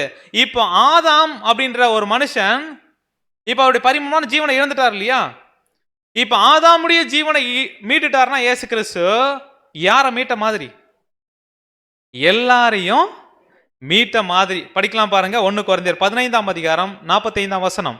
1 கொரிந்தியர் 15ஆம் அதிகாரம் 45ஆம் வசனம். ம். அந்தபடியே முந்தின மனுஷனாகிய ஆதாம் ஜீவ ஆத்மாவானான் என்று எழுதியிருக்கிறது. பிந்தின ஆதாம் உயிர்ப்பிக்கிற ஆவியானார். சோ அந்தபடியே முந்தின மனுஷனாகிய ஆதாம். அப்ப முந்தின மனுஷன் முதலாம் ஆதாம் யாரு? யாரு? ஆதாம். அதாவது என்ன அப்படின்னு பார்க்கும்போது கேள்வியை திரும்ப கேட்கும்போது வேற ஏதோ இருக்குமோ அப்படின்னு நீங்க என்ன பண்ண வேண்டாம். முந்தின மனுஷனாகி ஆதாம் யாருன்னு பார்த்தோன்னா, ஃபர்ஸ்ட் முதலாம் ஆதாம் யார் அப்படின்னு பார்க்கும்போது முதல் தமது சாயலாக தமது ரூபத்தின்படியும் மனுஷனை உண்டாக்குனார் இல்லைங்களா தேவன். அப்போ உண்டாக்கப்பட்ட அந்த ஆதாம் தான் முந்தின ஆதாம். நம்முடைய ஆண்டவராகிய இயேசு கிறிஸ்துக்கு இன்னொரு பேர் இருக்கு, என்ன அப்படின்னு பார்த்தோம்னா அவர் யாரு? பிந்தின ஆதாம். இந்த பிந்தின ஆதாம் எல்லாரையும் உயிர்ப்பிக்கிறவரா, கரெக்டுங்களா? எல்லாருக்கும் ஜீவனை கொடுக்கிறவரா. இந்த முந்தின ஆதாம் என்ன பண்ணாரு? அவருடைய சந்ததிகளுக்கு பாவம் செஞ்சு எல்லாருக்கும் மரணம் அப்படின்ற ஒரு ஆசீர்வாதம். அப்படியா? ஆதாம் என்ன வாங்கி கொடுத்தாரு? ஆதாம் அவருடைய சந்ததிகளுக்கு சேர்த்து வச்ச சொத்து என்ன தெரியுங்களா? சாபம், மரணம். இந்த ஆதி தகப்பனாகிய முந்தின ஆதாம் என்ன பண்ணார்னா அவருடைய சந்ததிகளுக்கு மரணம், சாபம் அப்படின்ற சொத்தை சேர்த்து வச்சாரு. அதனால எல்லாரும் என்ன பண்றாங்க? மரணத்துக்குள்ள போயிட்டு இருக்கிறாங்க. ஆனா நம்முடைய ஆண்டவராகிய இயேசு கிறிஸ்து அவர் யார் அப்படின்னு பார்க்கும்போது பிந்தின ஆதாம், 2ஆம் ஆதாம். இவர் மூலமாக ஒட்டுமொத்த உலகத்துக்கும் இந்த ஆதாமுடைய சந்ததிக்கு என்ன கிடைக்க போகுது தெரியுங்களா? ஜீவன் கிடைக்க போகுது. அப்போ இயேசு கிறிஸ்து இந்த ஒட்டுமொத்த உலக ஜனங்களா இருக்கக்கூடிய ஆதாமுடைய சந்ததியாருக்கு என்ன சொத்தை சேர்த்து வச்சிருக்கிறார்? ஜீவன் அப்படின்ற சொத்தை என்ன பண்ணிருக்கிறார்? சேர்த்து வச்சிருக்கிறாரு. அப்ப முந்தின ஆதாம் மரணத்துக்குள்ள போயிட்டாரு பாவம் செஞ்சதுனால. பிந்தின ஆதாம் இந்த ஆதாம் இழந்து போனது என்ன பண்றாரு? மீட்கிறாரு. அப்படி மீட்பது நிமித்தமாக ஆதாமும் மீட்கப்படுறாரு, அவருடைய சந்ததி என்ன பண்றாங்க? மீட்கப்படுறாங்க. சோ அப்படியா பார்க்கும்போது ஆதாம் எப்படிப்பட்ட ஒரு விஷயத்தை இழந்தார் அப்படின்னு பார்க்கும்போது பாவத்தினால மரணம். அப்படி தேவன் கொடுத்த என்ன பண்ணார் அப்படின்னு பார்க்கும்போது அந்த ஜீவனை என்ன பண்ணிட்டாரு? இழந்துட்டாரு. அவர் இழந்தது மாத்திரம் அல்லாம இன்னைக்கு ஒட்டுமொத்த உலக ஜனங்களும் ஏன் மரிக்கிறாங்க அப்படின்னு பார்க்கும்போது படிக்கலாம். ரோமர் 5ஆம் அதிகாரம் 12ஆம் வசனம். ரோமர் 5ஆம் அதிகாரம் 12ஆம் வசனம். இப்படியாக ஒரே மனுஷனாலே பாவமும் பாவத்தினாலே மரணமும் உலகத்திலே பிரவேசித்தது போலவும் எல்லா மனுஷரும் பாவம் செய்தபடியால் மரணம் எல்லாருக்கும் வந்தது போலவும் இதுவும் ஆயிற்று. இப்படியாக ஒரே மனுஷனாலே பாவமும் பாவத்தினால மரணம் என்ன பண்ணுச்சு? அந்த ஒரே மனுஷன் யாரு? ஆதாம். அவர்னால என்னாச்சு? பாவம் வந்துச்சு. அந்த பாவத்தினால என்னாச்சு? மரணம் வந்துச்சு. இந்த உலகத்திலேயே ஏன் மரணம் அப்படின்ற ஒரு விஷயம் வந்துச்சு அப்படின்னு பார்த்தோம்னா ஆதாம் செய்த பாவம். அப்ப எல்லாரும் மறிச்சுக்கிட்டு இருக்கிறாங்களே அவருடைய சந்ததியா வரவங்க, அது காரணம் என்ன? அது காரணம் என்ன? அடுத்தது எல்லா மனுஷரும் பாவம் செய்தபடியால். அப்போ ஆதாம் ஆரம்பிச்சு வச்சாரு, அதுக்கப்புறம் பிறக்கிற அவருடைய சந்ததி எல்லாருமே இப்படிதான் பிறக்கிறாங்க, இப்படிதான் வாழ்றாங்க அப்படின்னு பார்த்தோம்னா இந்த பாவ சந்ததியாவே பிறந்து பாவத்திலே வாழ்ந்து என்ன பண்றாங்க அப்படின்னு பார்க்கும்போது அவங்களும் கடைசியா என்ன பண்றாங்க? மரிக்கிற ஒரு விஷயம். சோ ஆதாம்ல இருந்து இன்னைக்கு வரைக்கும் எந்த விஷயம் தான் நடந்துட்டு இருக்கு? அவர் பாவம் செஞ்சு மரணத்துக்குள்ள போனாரு. அதுக்கப்புறம் எல்லாரும் என்ன பண்ணாங்க? பாவம் செஞ்சு எங்க போறாங்க அப்படின்னு பார்க்கும்போது மரணத்துக்குள்ள போயிட்டு இருக்கிறாங்க. யாராவது எனக்கு மரணமே இல்லை இருக்காது அப்படின்னு சொல்றவங்க யாராவது இருக்க முடியுமா? யார் சொல்லலாம் அப்படின்னு பார்த்தோம்னா பாவம் யாருக்குள்ள இல்லையோ அவங்க எல்லாம் என்ன பண்ணலாம் சொல்லலாம். அப்பனா பாவம் செய்யாத மனுஷங்க இருக்கிறாங்களா? பாவம் செய்யாத மனுஷன் இல்ல. அப்ப எல்லாருக்குள்ளேயும் பாவம் இருக்கு அப்படின்னா எல்லாருக்கும் ஒரு விஷயம் கன்ஃபார்ம், என்னது? மரணம். அப்ப குழந்தை பிறக்குதே, பிறந்த குழந்தை கூட என்ன பண்ணுது? மரிக்கிறாங்களே. அப்பனா பிறந்த குழந்தை அதுக்கெல்லாம் நல்லது கெட்டதே தெரியாது, பாவமே இல்லாத பிறந்த குழந்தை அப்படின்னு சொல்ல முடியுமா? சொல்ல முடியுமா? சொல்ல முடியாது. ஏன் அப்படின்னா தாவீது சொல்றார் பாருங்க, சங்கீதம் 51:5 51 சங்கீதம் 5 ம். இதோ நான் துர்குணத்தில் உருவானேன், ம். என் தாய் என்னை பாவத்தில் கர்ப்பந்தரித்தாள். இதோ நான் உருவாகும் போது எதன் மூலமா உண்டாயிருக்கிறேன்றாரு? துர்குணத்துல. என் தாய் என்னை பாவத்தில் கர்ப்பம் தரித்தாள். கருவா உருவாகும் போது எப்படிப்பட்ட நிலைமையில தான் நான் உருவாகிறேன் அப்படின்னு சொல்றாருன்னா, பாவத்துல தான் என்ன பண்றேன்? உருவாகிறேன். ஏன் அப்படின்னா அவருடைய அப்பா அம்மா பாவம் செய்யறவங்க. அப்படியே போனோம் அப்படின்னா கடைசி யார் வருவா? ஆதாம் என்ன பண்ணுவாரு? வருவார். அப்ப ஆதாம் பாவம் செஞ்சு தன்னுடைய பரிபூர்ணமான ஜீவனை இருந்து பாவி ஆயிட்டார் அப்படின்னா, இப்ப ஆதாமுக்குள்ள இருந்து எப்படிப்பட்ட ஜனங்கள் வந்து பிறந்தாலும் அவங்க எல்லாருமே எந்த நிலைமையில தான் பிறக்கிறாங்க? சந்ததி சந்தியா வழி வழியா பாவ நிலைமையில தான் என்ன பண்றாங்க அப்படின்னு பார்க்கும்போது பிறக்கிறாங்க. இந்த பாவத்தினுடைய சம்பளம் தான் என்ன அப்படின்னு பார்த்தோம்னா மரணம் அப்படின்ற ஒரு விஷயம் பார்க்கிறோம். அப்ப ஏன் எல்லாருமே மரிக்கிறாங்க அப்படின்னு பார்த்தோம்னா, ஆதாமுக்குள்ள எல்லாருமே என்ன பண்றாங்க அப்படின்னு பார்க்கும்போது மரிக்கிறது போல. அவனா எல்லாருக்கும் மரணம். இன்னைக்கு உலகத்துல நம்ம பார்க்கலாம், கண்ணீர், கவலை, கஷ்டம், பிறக்கிறாங்க, அதுக்கப்புறம் கஷ்டப்படுறாங்க, கடைசியா என்ன பண்றாங்க? மரிக்கிறாங்க. இப்ப ஆதாம் பாவம் செஞ்சதுனால பாவத்து நிமித்தமா மரணம் இன்னைக்கு எல்லாருக்குமே என்ன பண்ணுது? வந்துட்டு இருக்கு இல்லைங்களா? ஆதாமுக்குள்ள எல்லாருமே என்ன பண்றாங்க? இப்போ மரிச்சுக்கிட்டு இருக்கிறாங்க. இப்போ இந்த பாவத்துல இருந்தோம் மரணத்துல இருந்தோம் அவங்கள மீட்கிறதுக்கு ஏதாவது ஒரு மீட்கும் பொருள் இருக்கா அப்படின்ற ஒரு கேள்வி கேட்டோம் அப்படின்னா யார் இருக்கிறா? நம்முடைய ஆண்டவராகிய இயேசு கிறிஸ்து. இவங்களுடைய பாவத்துல இருந்தோம் மரணத்துல இருந்தோம் இது வரைக்கும் என்ன அப்படின்னு பார்க்கும்போது மீட்கும்படியான ஒரு விஷயம், அதுக்கான சொல்யூஷன் யார்கிட்ட தான் இருக்கு அப்படின்னு பார்க்கும்போது நம்முடைய ஆண்டவராகிய இயேசு கிறிஸ்து கிட்ட தான் என்ன பண்ணுது அப்படின்னு பார்த்தோம்னா அந்த ஒரு விஷயத்துக்கான விடுதலை, மீட்பு, ரட்சிப்பு எல்லா விஷயமும் என்ன பண்ணுது அப்படின்னு பார்க்கும்போது இருக்குது. இப்போ இந்த ஒரு விஷயம் இருக்கு இல்லைங்களா, இந்த மரணம் அப்படியே சந்ததி சந்தியா ஆதாம்ல இருந்து இன்னைக்கு வரைக்கும் என்ன பண்ணிருக்கு? நடந்துகிட்டு இருக்கு. இடையில ஒரு விஷயம், பழைய ஏற்பாட்டு காலத்துல இந்த இஸ்ரேல் ஜனங்கள்கிட்ட தேவன் சொல்லும் போது இந்த மரணம் அப்படின்ற ஒரு விஷயம் ஆதாம்ல ஆரம்பிச்சது இல்ல, ஒரு நபர் பேரை சொல்லி அந்த நபர் வரைக்கும் தான் இந்த மரணம் இருந்துச்சு அப்படின்னு வசனம் சொல்லுது. ஏன் அப்படின்றத நம்ம பார்க்கலாம், படிக்கலாம். ரோமர் 5:14 ரோமர் 5:14 ம். அப்படி இருந்தும் மரணமானது ஆதாம் முதல் மோசே வரைக்கும் ஆதாமின் மீறுதலுக்கு ஒப்பாய் பாவம் செய்யாதவர்களையும் ஆண்டு கொண்டது. அந்த ஆதாம் பின்பு வந்தவருக்கு முன் அடையாளமானவன். இப்போ அப்படி இருந்தும் மரணமானது ஆதாம் முதல் மோசே வரைக்கும். அவன் மரணம் அப்படின்ற ஒரு விஷயம் ஆதாம்ல ஆரம்பிச்சு மோசே வரைக்கும் தான் இருந்துச்சா? இன்னைக்கு வரைக்குமே என்ன பண்ணுது? அப்ப ஆதாம் முதல் மோசே வரைக்கும் மரணம் அப்படின்ற ஒரு விஷயம் சம்பவித்தது அப்படின்னா அப்ப மோசேக்கு அப்புறம் என்ன விஷயம் நடந்துச்சு? எல்லாருமே ஜீவனை பெற்றுக்கொண்டாங்களா? அதுக்கப்புறம் யாருக்குமே மரணம் இல்லையா அப்படின்னு பார்த்தோம்னா இந்த பாவம், சாபம், மரணம் இப்படிப்பட்ட விஷயத்திலிருந்து விடுதலை ஆகிறதுக்காக தேவன் ஒரு தற்காலிகமான ஒரு வாய்ப்பை கொடுத்தார். யாருக்கு அப்படின்னு பார்த்தோம்னா இந்த இஸ்ரேல் ஜனங்களுக்கு. அப்ப மோசேக்கு பின்னாடி என்ன விஷயம் நடந்துச்சு? அப்ப அந்த ஒரு விஷயம் மரணத்துக்குள்ள என்ன பண்ணாது, அவங்கள கொண்டு போகாது அப்படின்னு ஒரு டெம்பரவரியான ஒரு விஷயத்தை தேவன் என்ன பண்ணாருன்னா கொடுத்தார். இப்ப மோசேக்கு பின்னாடி என்ன ஒரு விஷயம் வந்துச்சு அப்படின்னு பார்த்தோம்னா இந்த நியாயப்பிரமாணம் அப்படின்ற ஒரு விஷயத்தை என்ன பண்றாரு தேவன் இஸ்ரேல் ஜனங்களுக்கு கொடுத்தாரு. அப்ப அந்த நியாயப்பிரமாணத்தை ஒருவேளை சரியா ஒருத்தன் கடைபிடிச்சாங்க அப்படின்னா அவங்களுக்கு என்ன ஒரு ஆசீர்வாதம் அப்படின்னு பார்த்தோம்னா ஜீவன் கிடைக்கும்னு சொல்லியிருக்கிறார். கரெக்டுங்களா? படிக்கலாம் பாருங்க, ரோமர் 10:5 ரோமர் 10:5 ம். மோசே நியாயப்பிரமாணத்தினால் ஆகும் நீதியை குறித்து ம். இவைகளை செய்கிற மனுஷன் இவைகளால் பிழைப்பான் என்று எழுதியிருக்கிறான். சோ இப்ப என்ன அப்படின்னு பார்த்தோம்னா ஆதாம் முதல் மோசே வரைக்கும் இது வரைக்கும் எல்லாரும் மறைச்சிக்கிட்டு இருக்கிறாங்க. இப்போ நியாயப்பிரமாணம் கொடுத்ததுக்கு அப்புறமா, அந்த கற்பனைகள் கொடுத்ததுக்கு அப்புறமா யார் ஒருத்தவங்க அதை கை கொள்றாங்களோ இவைகளின்படி செய்கிற மனுஷன் என்ன பண்ணுவான்? இவைகளாலே பிழைப்பான். அப்பனா அவங்களுக்கு மரணம் என்ன பண்ணாது? சம்பவிக்காது. அப்ப இதன்படி வாழ்றாங்க அப்படின்னா, இதை கேட்டு கை கொள்றாங்க அப்படின்னா அவங்களுக்கு என்ன கிடைக்கும்? ஜீவன் கிடைக்கும் அப்படின்ற ஒரு விஷயத்தை பார்க்கிறோம். அப்ப இதை கொடுக்கும்போது இஸ்ரவேல் ஜனங்களும் என்ன பண்ணாங்க?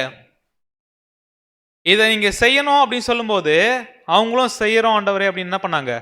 சொன்னாங்க. படிக்கலாம் பாருங்க, லேவியராகமம் 18:5 லேவியராகமம் 18 ஆகையால் என் கட்டளைகளையும் என் நியாயங்களையும் கைக்கொள்ள கடவீர்கள். அவைகளின்படி செய்கிறவன் எவனும் அவைகளால் பிழைப்பான். நான் கர்த்தர். என்னுடைய கட்டளைகளையும் என்னுடைய நியாயங்களையும் நீங்க என்ன பண்ணுங்க அப்படின்னு பார்த்தோம்னா கை கொள்ளுங்க. அப்படி கை கொண்டு அவைகளின்படி யார் செய்யறாங்களோ அவங்களுக்கு என்ன கிடைக்கும் அப்படின்னு பார்க்கும்போது அதனால ஒரு ஜீவன் என்ன பண்ணும்? கிடைக்கும். இப்படின்ற கட்டளைகளை கொடுத்திருந்தாலும் இஸ்ரவேல் ஜனங்களால அவர் கொடுத்த அந்த நியாய பிரமாணத்தை முழுவதுமாக கடைபிடிக்க முடிஞ்சுதா? அதுக்கு ஆதாரம், அவங்க கடைபிடிக்கல அப்படின்றதுக்கு ஆதாரம் என்ன? கண்டுகுட்டி செஞ்சு வழி விலைக்கு போயிட்டாங்க. என்ன ஒரு விஷயம் அப்படின்னு பார்த்தோம்னா, ஒருவேளை யாராவது ஒருத்தர் அதை சரியா கடைபிடிச்சிருந்தார் அப்படின்னா இன்னைக்கு வரைக்குமே சாகாம என்ன பண்ணி இருப்பாங்க? இருந்திருப்பாங்க. அப்போனா அந்த நியாயப்பிரமாணம் அப்படின்ற ஒரு விஷயம் ஆதாம் முதல் மோசே வரைக்கும் இந்த மரணம் அப்படின்ற ஒரு விஷயம் சம்பவித்தது. ஆனா ஜீவன் பெற்றுக்கொள்ளும்படிக்காக நியாயப்பிரமாணத்தை தேவன் கொடுத்தாரு. ஆனா அந்த நியாயப்பிரமாணத்தை கம்ப்ளீட் என்ன பண்ண முடியல, யாராலையும் கை கொள்ள முடியல. ஸோ அப்படியா பார்க்கும்போது எசேக்கியேல் 20:11 படிக்கலாம். எசேக்கியேல் 20:11 என் கட்டளைகளை அவர்களுக்கு கொடுத்து என் நியாயங்களை அவர்களுக்கு தெரியப்படுத்தினேன். அவைகளின்படி செய்கிற மனுஷன் அவைகளால் பிழைப்பான். சோ அதன்படி செய்கிறவங்க அவைகளால் பிழைப்பான் இப்படின்னு அநேக வசனங்கள் இருந்தாலும் முழுமையாக அதை கை கொண்டு அதன்படி செய்ய அவங்களால என்ன பண்ண முடியல. ஆனா எந்த நியாயப்பிரமாணத்தை தேவன் இஸ்ரவேல் ஜனங்களுக்கு கொடுத்து இதை கை கொண்டீங்க அப்படின்னா ஜீவன் சொன்னாரோ அதை கடைசி வரைக்கும் என்ன பண்ண முடியல, அவங்களால ஃபாலோ பண்ண முடியல. ஆனா தேவன் அவங்களுக்கு கொடுத்த அந்த நியாயப்பிரமாணத்திலேயே இந்த ஒட்டுமொத்த இஸ்ரவேல் ஜனங்களையும் சரி உலகத்தில் இருக்கிற எல்லா ஜனங்களையும் சரி மீட்பதற்கான ஒரு சட்டம் அதுலயுமே என்ன பண்ணுது அப்படின்னு பார்க்கும்போது இருந்துச்சு.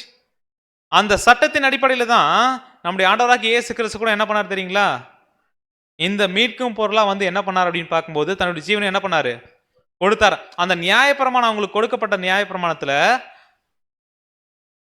முக்கியமான நியாயப்பிரமாணம் என்ன அப்படின்னு பார்க்கும்போது படிக்கலாம். யாத்திராகமம் 21:23 யாத்திராகமம் 21:23 வேறே சேதம் உண்டானால் ஜீவனுக்கு ஜீவன், கண்ணுக்கு கண், பல்லுக்கு பல், கைக்கு கை, காலுக்கு கால், சூட்டுக்கு சூடு, காயத்துக்கு காயம், தழும்புக்கு தழும்பு பழி கொடுக்க வேண்டும். இப்போ இந்த நியாயப்பிரமாணம் என்ன சொல்லுது அப்படின்னு பார்த்தோம்னா, ஒருவேளை ஏதாவது ஒரு சேதம் ஒருத்தர் இன்னொரு ஜீவன் போற அளவுக்கு ஒருத்தவங்களை கொன்னுட்டார் அப்படின்னா அந்த ஜீவனுக்கு அவங்க என்ன பண்ணி ஆகணும்?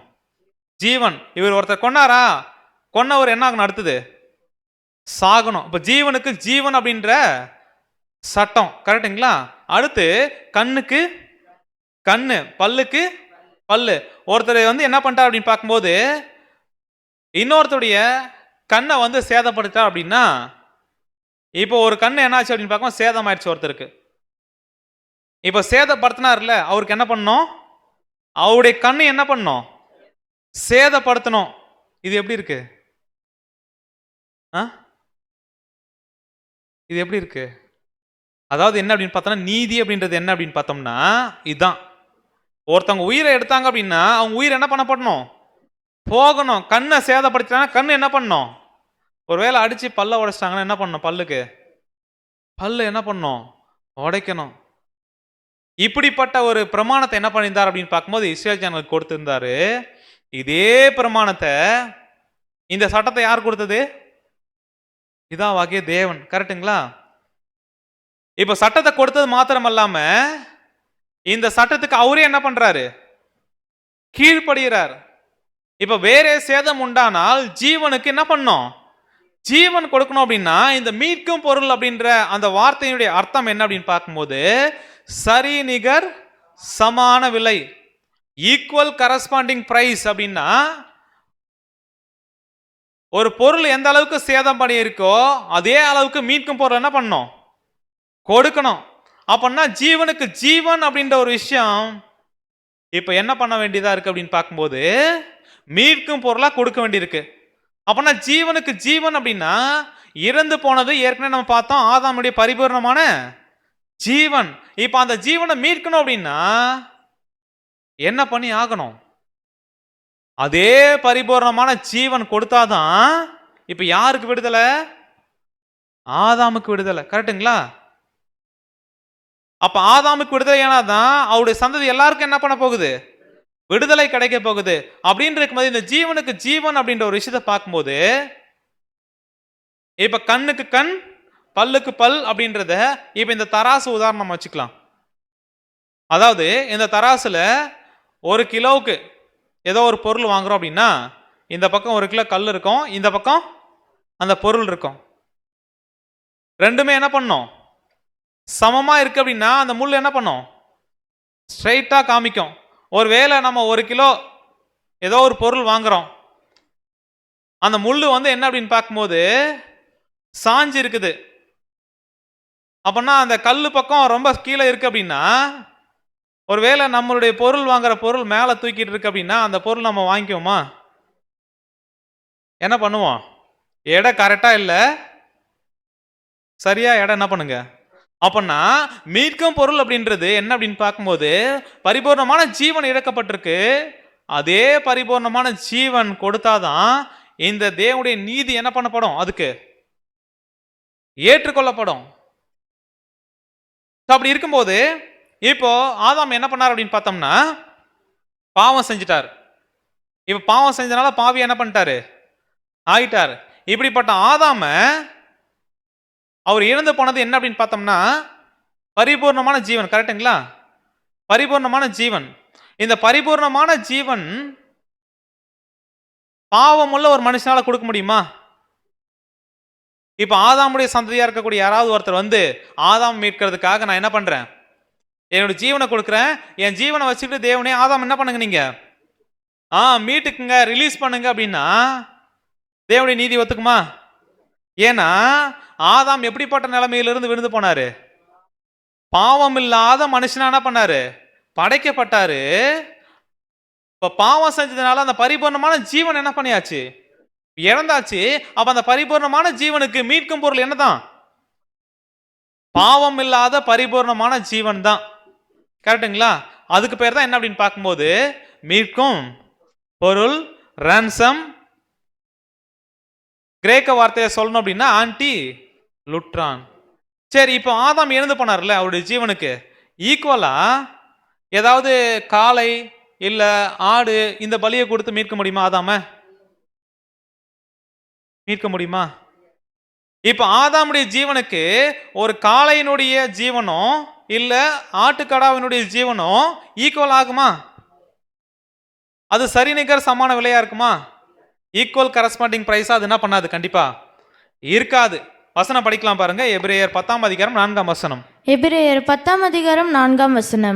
அல்லாமலும் காளை வெள்ளாட்டுக்கடா இவைகளுடைய ரத்தம் பாவங்களை நிவர்த்தி செய்ய மாட்டாதே.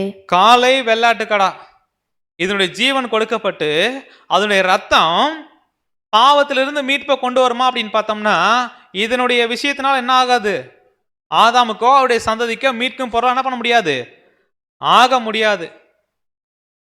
சரி, அடுத்தது என்ன அப்படின்னு பார்க்கும்போது இந்த பரிபூர்ணமான ஆதாம் இழந்து போன ஜீவனுக்கு ஈக்குவலா பாவமுள்ள அவருடைய சந்ததியில் இருக்கக்கூடிய யாராவது ஒருத்தர் வந்து ஜீவனை கொடுக்க முடியுமா அப்படின்னு பார்த்தோம்னா அதுவும் என்ன பண்ண முடியாது, சரியான ஒரு ஜீவனா இருக்காது. அப்போ ஆதாம் பாவம் செஞ்சதுக்கு அப்புறமா அவருடைய சந்ததியில் வந்து எல்லாருமே யாரா தான் பிறக்கிறா, பாவியா தான் பிறக்கிறாங்க. அப்ப இந்த ஒரு பாவி இன்னொரு பாவி மீட்க முடியுமா? இவரையே என்ன பண்ணணும், இவருடைய பாவம் மன்னிக்கப்படணும், இவருடைய மரணத்திலிருந்து காப்பாற்றணும் அப்படின்னா இவருக்கே ஒரு ஜீவன் என்ன பண்ணுது, தேவைப்படுது. அப்போ இந்த ஜீவனை வச்சு பரிபூர்ணமான ஆதாம் இறந்து போன ஜீவனை மீட்க முடியுமா அப்படின்னு பார்த்தோம்னா அதுவும் என்ன பண்ண முடியாது, செய்ய முடியாது. படிக்கலாம் பாருங்க, சங்கீதம் 49:7-8. 49 சங்கீதம் வசனம் 7 முதல். ஆ, ஒருவனாவது தன் சகோதரன் அழிவை காணாமல் ம், இனி என்றைக்கும் உயிரோடு இருக்கும்படி ம். எவ்விதத்தினாலாவது அவனை மீட்டுக் கொள்ளவும் ம். அவன் நிமித்தம் மீட்கும் பொருளை தேவனுக்கு கொடுக்கவும் கூடாதே. ஸோ இப்போ என்ன அப்படின்னு பார்க்கும்போது யாராவது ஒருத்தர் தன்னுடைய சகோதரன் அழிவு, அதாவது என்ன பார்க்க மறிக்காதபடிக்கு அவங்க என்னென்றைக்கும் ஜீவனோடு இருப்பதற்காக எவ்விதத்தினாலும் அவர் மீட்டுக் கொள்றதுக்கு அவன் நிமித்தம் மீட்கும் பொருளை தேவனுக்கு கொடுக்க முடியுமா அப்படின்னு பார்த்தோம்னா கொடுக்க கூடாது. ஏன் கூடாது? ஏன் கூடாது? அது ஈக்குவல் கரஸ்பாண்டிங் பிரைஸ் என்ன பண்ணாது, அது மீட்கும் பொருளும் ஆக முடியாது. அப்ப பரிபூர்ணமான ஜீவன் இறக்கப்பட்டது, பாவம் உள்ள ஒரு ஜீவன் இறக்கிறதுனால அந்த பரிபூர்ணமான ஜீவன் என்ன பண்ண முடியாது, மீட்க முடியாது அப்படின்ற ஒரு விஷயத்தை நம்ம என்ன பண்ணலாம்னா பார்க்கலாம். ஸோ அடுத்தது, சரி மனுஷங்கள தான் யாரும் ஜீவனை கொடுத்து ஆதாம மீட்க முடியாது. அடுத்து தேவதூதர்கள் இருக்கிறாங்கல்ல, அவங்க வந்து தேவனே என்ன பண்ணுங்க, நான் கொடுக்குறேன் என்னுடைய ஜீவனை அப்படின்னு சொல்லிட்டு யாரோ ஒரு தேவதூதர் வந்து மனுஷ குலத்துக்காக ஆதாம மீட்கிறதுக்காக நான் வந்து ஜீவனை கொடுக்குறேன் அப்படின்னு வராங்கன்னு வச்சுக்கலாம் தேவதூதர். இப்போ தூதர்களுடைய ஜீவன் மனுஷ ஜீவனுக்கு ஈக்குவல் ஆகுமா? ஆகுங்களா? இப்ப நம்ம பார்த்தோம், பாவ சந்ததியிலிருந்து வந்த அந்த பாவமுள்ள ஜீவன் பரிபூர்ணமான ஜீவனுக்கு ஈக்குவலா என்ன பண்ண முடியாது.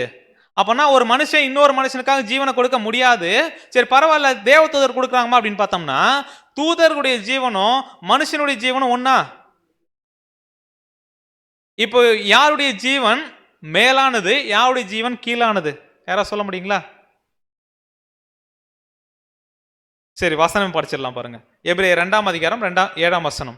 எபிரேயர் 2 அதிகாரம் 7 வசனம். ம், அவனை தேவ தூதரிலும் சற்று சிறியவனாக்கினீர், ம். மகிமையினாலும் கனத்தினாலும் அவனுக்கு முடிசூட்டி உம்முடைய கரத்தின் கிரியைகளின் மேல் அவனை அதிகாரியாக வைத்து சகலத்தையும் அவனுடைய பாதங்களுக்கு கீழ்ப்படுத்தினீர் என்று சொன்னான். அவனை அப்படின்னு சொல்லும்போது இந்த அவனை யாரு? ஆதாம். அவர் என்ன பண்ணாரு அப்படின்னு பார்த்தோன்னா தேவ தூதரிலும் சற்று. அப்போ மனுஷங்க அப்படின்றவங்க தூதர்களை காட்டிலும் பெரியவங்களா சின்னவங்களா? மனுஷங்க தேவ தூதர்களை காட்டிலும் சிறியவங்களா பெரியவங்களா? சோ தேவ தூதரை காட்டிலும் சற்று சிறியவனாக்கினீர் அப்படின்னு சொல்லும்போது தூதர்கள் ஜீவன் அப்படின்றது மனுஷங்களுடைய ஜீவனை காட்டிலும் மேலானது. கரெக்டுங்களா? அப்ப தூதர்கள் வந்து மனுஷங்களுக்காக ஜீவனை கொடுக்கிறது அப்படின்றது ஈக்குவல் கரஸ்பாண்டிங் பிரைஸா இருக்குமா? சரி நிகர் சமான விலையா இருக்காது. அப்ப ரேன்சம் கொடுக்க முடியுமா தூதர்கள் மனுஷங்களுக்காக? அப்ப என்ன பண்ண முடியாது அப்படின்னு பார்க்கும்போது ஈக்குவலா ஆகாது. அப்போ என்ன இறக்கப்பட்டுச்சோ அதுக்கு ஈக்குவலா இருக்கிற இன்னொரு பொருள் என்ன பண்ணப்படணும், மீட்பா கொடுக்கப்பட வேண்டும். சாப்பண்ணா மனுஷங்களை மீட்கிறது யார் தான்? மனிதன் தான். எந்த மனிதன் அப்படின்றது தான் நீங்க பார்க்கிறோம். ஸோ அப்படியே பார்க்கும்போது மனுஷங்க எல்லாருமே எப்படிப்பட்ட ஒரு நிலைமையில் இருக்கிறாங்க அப்படின்னு பார்க்கும்போது ரோமர் 3 அதிகாரம் 12 வசனம் படிக்கலாம். ரோமர் 3 அதிகாரம் 12 வசனம். எல்லாரும் வழி தப்பி ஏகமாய் கெட்டு போனார்கள், நன்மை செய்கிறவன் இல்லை, ஒருவனாகிலும் இல்லை. ஸோ எல்லாருமே என்ன பண்ணிட்டாங்க? வழி தப்பி ஏகமா என்ன பண்ணிட்டாங்க? கெட்டு போயிட்டாங்க, நன்மை செய்கிறவன் இல்லை. அப்போ எல்லாரும் அப்படின்னா யாரெல்லாம் வருவாதுல? ஆதாம்ல இருந்து இன்னைக்கு வரைக்கும் பிறந்த எல்லாருமே எப்படிதான் இருக்கிறாங்க? இப்படிதான் இருக்கிறாங்க. அப்போ இந்த நிலைமையிலிருந்து ஆதாம் உண்டாக்கப்படும் போது இருந்த அந்த பரிபூர்ணமான ஜீவனை யாராவது அவருக்கு ஈக்குவலா கொடுக்க முடியுமா அப்படின்னு பார்த்தோம்னா யாராலையும் கொடுக்க முடியாது. அப்போ ஆதாம் மீட்கப்படுறதுக்கான வாய்ப்பே இல்லையா? அப்போ ஆதாம் ஒருவேளை மீட்கப்படுறதுக்கான வாய்ப்பு இல்லை அப்படின்னா இன்னைக்கு உலகத்திற்குள்ள எல்லா மனுஷங்களுக்கும் மீட்பு ரட்சிப்பு அப்படின்ற ஒரு விஷயம் என்ன பண்ண முடியாது, உண்டாக்கப்பட முடியாது. அப்பனா இந்த விஷயத்துக்காக தான் பரலோகத்துல ஒரு சத்தம். என்ன சத்தம் அப்படின்னு பார்க்கும்போது ஏசாயா 6 அதிகாரம் 8 வசனம். ஏசாயா 6 அதிகாரம் 8 வசனம். பின்பு யாரை நான் அனுப்புவேன், யார் நமது காரியமாய் போவான் என்று உரைக்கிற ஆண்டவருடைய சத்தத்தை கேட்டேன். அதற்கு நான் இதோ அடியேன் இருக்கிறேன், என்னை அனுப்பும் என்றேன். சோ இந்த வசனம் யாரை பத்தி சொல்லப்படுது அப்படின்னு பார்த்தோம்னா இங்க ஏசாயா என்ன பண்றாரு? தேவன் கேட்கிறாரு, பின்பு யாரை நான் அனுப்புவேன், யார் எனது காரியமா போகுன்னு சொல்லும்போது ஏசாயா சொல்றார் பதில் என்ன அப்படின்னு பார்த்தோம்னா, இதோ நான் என்றேன் இருக்கிற அடியன் இருக்க என்ன அனுப்புங்க அப்படின்னு சொல்றார். இதே ஒரு விஷயம் இப்ப ஒட்டுமொத்த மனு குலத்தையும் மீட்பதற்காக பரலோகத்துல பிதாவாகிய தேவன் இந்த மனு குலத்தை மீட்பதற்காகவும் ஆதாமுக்கு ஈக்குவலா சரிநிகர் சமான விலைய பரிபூர்ணமுள்ள ஜீவனை கொடுத்து இப்ப அவங்க எல்லாரையும் மீட்கிறதுக்காக யார் என்னுடைய காரியமா போறது, யாரை நான் அனுப்புவேன் சொல்லும்போது இதோ அடியேன் இருக்கிறேன் என்னை அனுப்பும் அப்படின்ற ஒரு சத்தம் பரலோகத்திலிருந்து கேட்கப்பட்டுச்சு. அப்படியாக அந்த சத்தம் என்ன பண்ணுச்சு? பூமியில மனுஷனா வந்து பிறந்தார். யாரு? நம்முடைய ஆண்டவராகிய இயேசு கிறிஸ்து. எதுக்காக வந்தார் பூமிக்கு? ஆதாமையும் இப்ப ஆதாம் மீட்கிறதுனால அவருடைய சந்ததியா இருக்கக்கூடிய எல்லா மனுஷ ஜனங்களையும் ஜாதிகளையும் என்ன பண்ணோம்? மீட்டு எடுக்கிறதுக்காக நம்முடைய ஆண்டவராக இயேசு கிறிஸ்து வந்து என்ன பண்ணாரு? ஜீவனை கொடுத்தாரு. படிக்கலாம் பாருங்க, எபிரேயர் 2ஆம் அதிகாரம் 9ஆம் வசனம். எபிரேயர் 2ஆம் அதிகாரம் 9ஆம் வசனம். என்றாலும் தேவனுடைய கிருபையினால் ஒவ்வொருவருக்காகவும் மரணத்தை ருசி பார்க்கும்படி தேவ தூதரிலும் சற்று சிறியவர் ஆக்கப்பட்டிருந்த இயேசு மரணத்தை உத்தரித்தது நிமித்தம் மகிமையினாலும் கனத்தினாலும் முடிசூட்டப்பட்டதை காண்கிறோம். ஸோ தேவனுடைய கிருபையினால நாம் ஒவ்வொருவருக்காகவும் என்ன பண்ணிருக்கார் நம்முடைய ஆண்டவராக இயேசு கிறிஸ்து? மரணத்தை ருசி பார்க்கும்படிக்கு தேவ தூதரிலும் சற்று சிறியவராக்கப்பட்டிருந்த இயேசு. இங்க ஏன் தேவ தூதரும் சற்று சிறியவராக்கப்பட்ட இயேசு கிறிஸ்துன்னு சொல்லணும்? இப்ப என்ன அப்படின்னு பார்க்கும்போது பரலோகத்துல இயேசு கிறிஸ்து இருந்தார்ல, பிதாவாகிய தேவன் அவளை முத படைக்கும் போது படைத்து பழைய ஏற்பாட்டு காலம் முழுவதுமே அவர் எப்படிப்பட்ட நிலைமையில் இருந்தார்? நம்ம போன வாரம் படிச்சோம். ஒரு பிரதான தூதன். எல்லா தூதர்களுக்கும் ஹெட் யாரு? இயேசு கிறிஸ்து. மைக்கேல் அப்படின்னா பிரதான தூதன். அப்படிப்பட்ட நிலைமையிலிருந்து இங்க பூமியில வந்து மனுஷங்களுக்காக ஜீவனை கொடுக்கும் போது எப்படிப்பட்ட நிலைமையில் ஆயிட்டார் அவரு? தேவ தூதரிலும் சற்று சிறியவராக ஆக்கப்பட்டார். அப்படின்னா எந்த நிலைமைக்கு வந்திருக்கிறாரு? மனுஷ நிலைமைக்கு வந்து மரணத்தை உத்தரித்த நிமித்தம் மகிமையினாலும் கனத்தினாலும் என்ன பண்ணப்பட்டார்? முடிசூட்டப்பட்டிருக்க. அப்பனா இந்த தூதர் நிலைமையில காட்டிலும் மனுஷக நிலைமைன்றது கீழான நிலைமை. இப்ப இந்த நிலைமைக்கு வந்துதான் இயேசு கிறிஸ்து என்ன பண்ணிருக்காரு? அவர் ஜீவனை கொடுத்திருக்காருன்னா அந்த நிலைமை யாருடைய நிலைமையா இருந்துச்சு அப்படின்னு பார்க்கும்போது ஆதாமினுடைய நிலைமை. அந்த பரிபூர்ணமான மனுஷனா படைக்கப்பட்டு அந்த ஜீவனை இழந்ததுனால இப்ப இயேசு கிறிஸ்து அதே பரிபூர்ணமான ஜீவனா மனுஷனா வந்து என்ன பண்றாரு? பூமியில வாழ்ந்து மரிச்சார். அந்த ஒரு விஷயம் தான் என்ன அப்படின்னு பார்க்கும்போது படிக்கலாம் பாருங்க மீண்டுமாக 1 தீமோத்தேயு 2ஆம் அதிகாரம் 6ஆம் வசனம். 1 தீமோத்தேயு 2ஆம் அதிகாரம் 6ஆம் வசனம். எல்லாரையும் மீட்கும் பொருளாக தம்மை ஒப்பு கொடுத்த மனுஷனாகிய கிறிஸ்து இயேசு அவரே. எல்லாரையும் மீட்கும் பொருளாக ஒப்பு கொடுத்த கிறிஸ்து இயேசு அவரே அப்படின்னு வசனம் சொல்லல. மனுஷனாகிய கிறிஸ்து இயேசு அவரே. ஏன் இங்க மனுஷனாகிய கிறிஸ்து இயேசுன்னு சொல்லணும்? அப்போ என்ன பார்க்கும்போது அவர் பிரதான தூதன் அப்படின்ற அந்த மகிமையில இருந்தாலும் கணத்துல இருந்தாலும் இந்த பூமிக்கு வரும்போது எப்படிப்பட்ட நிலைமையில வந்தாரு? ஒருவேளை நமக்கு சொல்லி கொடுத்துருப்பாங்கல்ல இதுக்கு முன்னாடி, அவர் பூமியில் இருக்கும்போது எப்படி இருந்தாரு?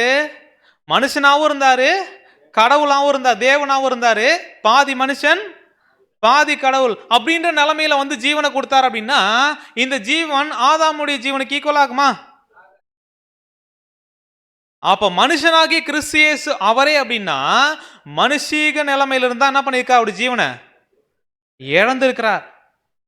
அப்ப பூமியில் இருக்கும்போது இயேசு கிறிஸ்து யாரா இருந்தாரு? மனுஷனா தான் இருந்தாரு. அவ பரலோகத்தில் இருக்க அதே மகிமையோட இருந்திருந்தார் அப்படின்னா ஆதாமுடைய ஜீவனுக்கு ஈக்குவலா என்ன பண்ண முடியாது? அவருடைய ஜீவன் ஆக முடியாது.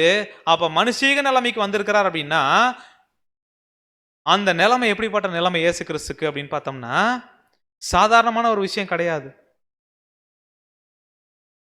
ஒரு பிரதான தூதனா தேவனுடைய ஒரே பேரான குமாரனா அப்படின்ற அந்த நிலைமையில இருந்துட்டு இந்த பூமிக்கு மனுஷனா வந்து பறக்கிறது சாதாரண விஷயமா? அதுவும் எப்படி வந்திருக்கா அப்படின்னு பார்க்கும்போது படிக்கலாம். மத்தேயு 20ஆம் அதிகாரம் 28ஆம் வசனம். மத்தேயு 20ஆம் அதிகாரம் 28ஆம் வசனம். ம். அப்படியே மனுஷகுமாரனும் ஊழியம் கொள்ளும்படி வராமல் ஊழியம் செய்யவும் அநேகரை மீட்கும் பொருளாக தம்முடைய ஜீவனை கொடுக்கவும் வந்தார் என்றார். சோ இப்போ என்ன அப்படின்னு பார்க்கும்போது இயேசு கிறிஸ்து எதுக்காக வந்தாருங்களா? ஊழியம் கொள்ளும்படி வரல, ஊழியம் செய்யவும் அநேகரை மீட்கும் பொருளாக தம்முடைய ஜீவனை என்ன பண்ணாரு? கொடுக்கவும் தான் வந்தார். அப்பனா இந்த பூமிக்கு வந்த நோக்கம் என்ன அப்படின்னு பார்க்கும்போது ஜீவனை கொடுக்கறதுக்கு. அப்ப இந்த பூமிக்கு வந்தார்னு சொல்றோம் இல்லைங்களா? அது எப்படிப்பட்ட ஒரு நிலைமை அப்படின்னு பார்க்கும்போது அந்த பிரதான நிலைமையில மகிமையிலும் கனத்திலும் இருந்துட்டு இந்த பூமிக்கு சாதாரண ஒரு மனுஷனா வந்து அதுவும் எங்க பிறந்தாரு? மாட்டு கொட்டகையில. ஸோ அதுக்கு முன்னணியில கிடைத்து இருக்க என்ன பண்ணாங்க அப்படின்னு பார்க்கும்போது இயேசு கிறிஸ்துவ பார்த்தாங்க. இப்போ அவர் வந்து பிறக்கும்போது சரியான ஒரு இடம் என்ன பண்ணல அவருக்கு. அதுவும் என்ன அப்படின்னு பார்க்கும்போது ஒரு நல்ல ஒரு ஹாஸ்பிட்டல், அதுவும் அந்த எருசலேம்லயே நல்ல வசதி வாய்ப்போடு இருக்கக்கூடிய ஒரு பணக்கார வீட்டில் அப்படின்னு என்ன பண்ணல அவர் வந்து பிறக்கல. இப்படிப்பட்ட ஒரு ஏழ்மையான நிலைமையில தான் வந்து என்ன பண்ணார் அப்படின்னு பார்க்கும்போது பிறந்தாரு. அப்படி பிறந்தது மாத்திரமல்லாமல் அவர் வாழ்ந்த ஒரு வாழ்க்கை இருக்கு இல்லைங்களா? அது எப்படிப்பட்ட ஒரு வாழ்க்கை அப்படின்னு பார்த்தோம்னா சாதாரண ஒரு மனுஷன் வாழ்ந்த வாழ்க்கை. அப்படிப்பட்ட நிலைமையில இருந்து தான் என்ன பண்ணார் அப்படின்னு பார்த்தோம்னா இதுக்கு முன்னாடி ஒரு விஷயத்தை தேவன் கொடுத்தாருல, இஸ்ரேல் ஜனங்கள் என்ன பண்ணணும் அப்படின்னு பார்க்கும்போது ஜீவனை பெற்றுக்கொள்ளணும் அப்படின்னா எதை கை கொள்ளணும்? அவங்க நியாயப்பிரமாணத்தை கை கொள்ளணும் பார்த்தோம். அந்த நியாயப்பிரமாணத்தை கை கொண்டு ஜீவனை யாராலும் வாங்க முடிஞ்சுதா? இல்ல. ஆனா நியாயப்பிரமாணத்தை கை கொண்டு கூட யாராலும் ஜீவனை வாங்க முடியல.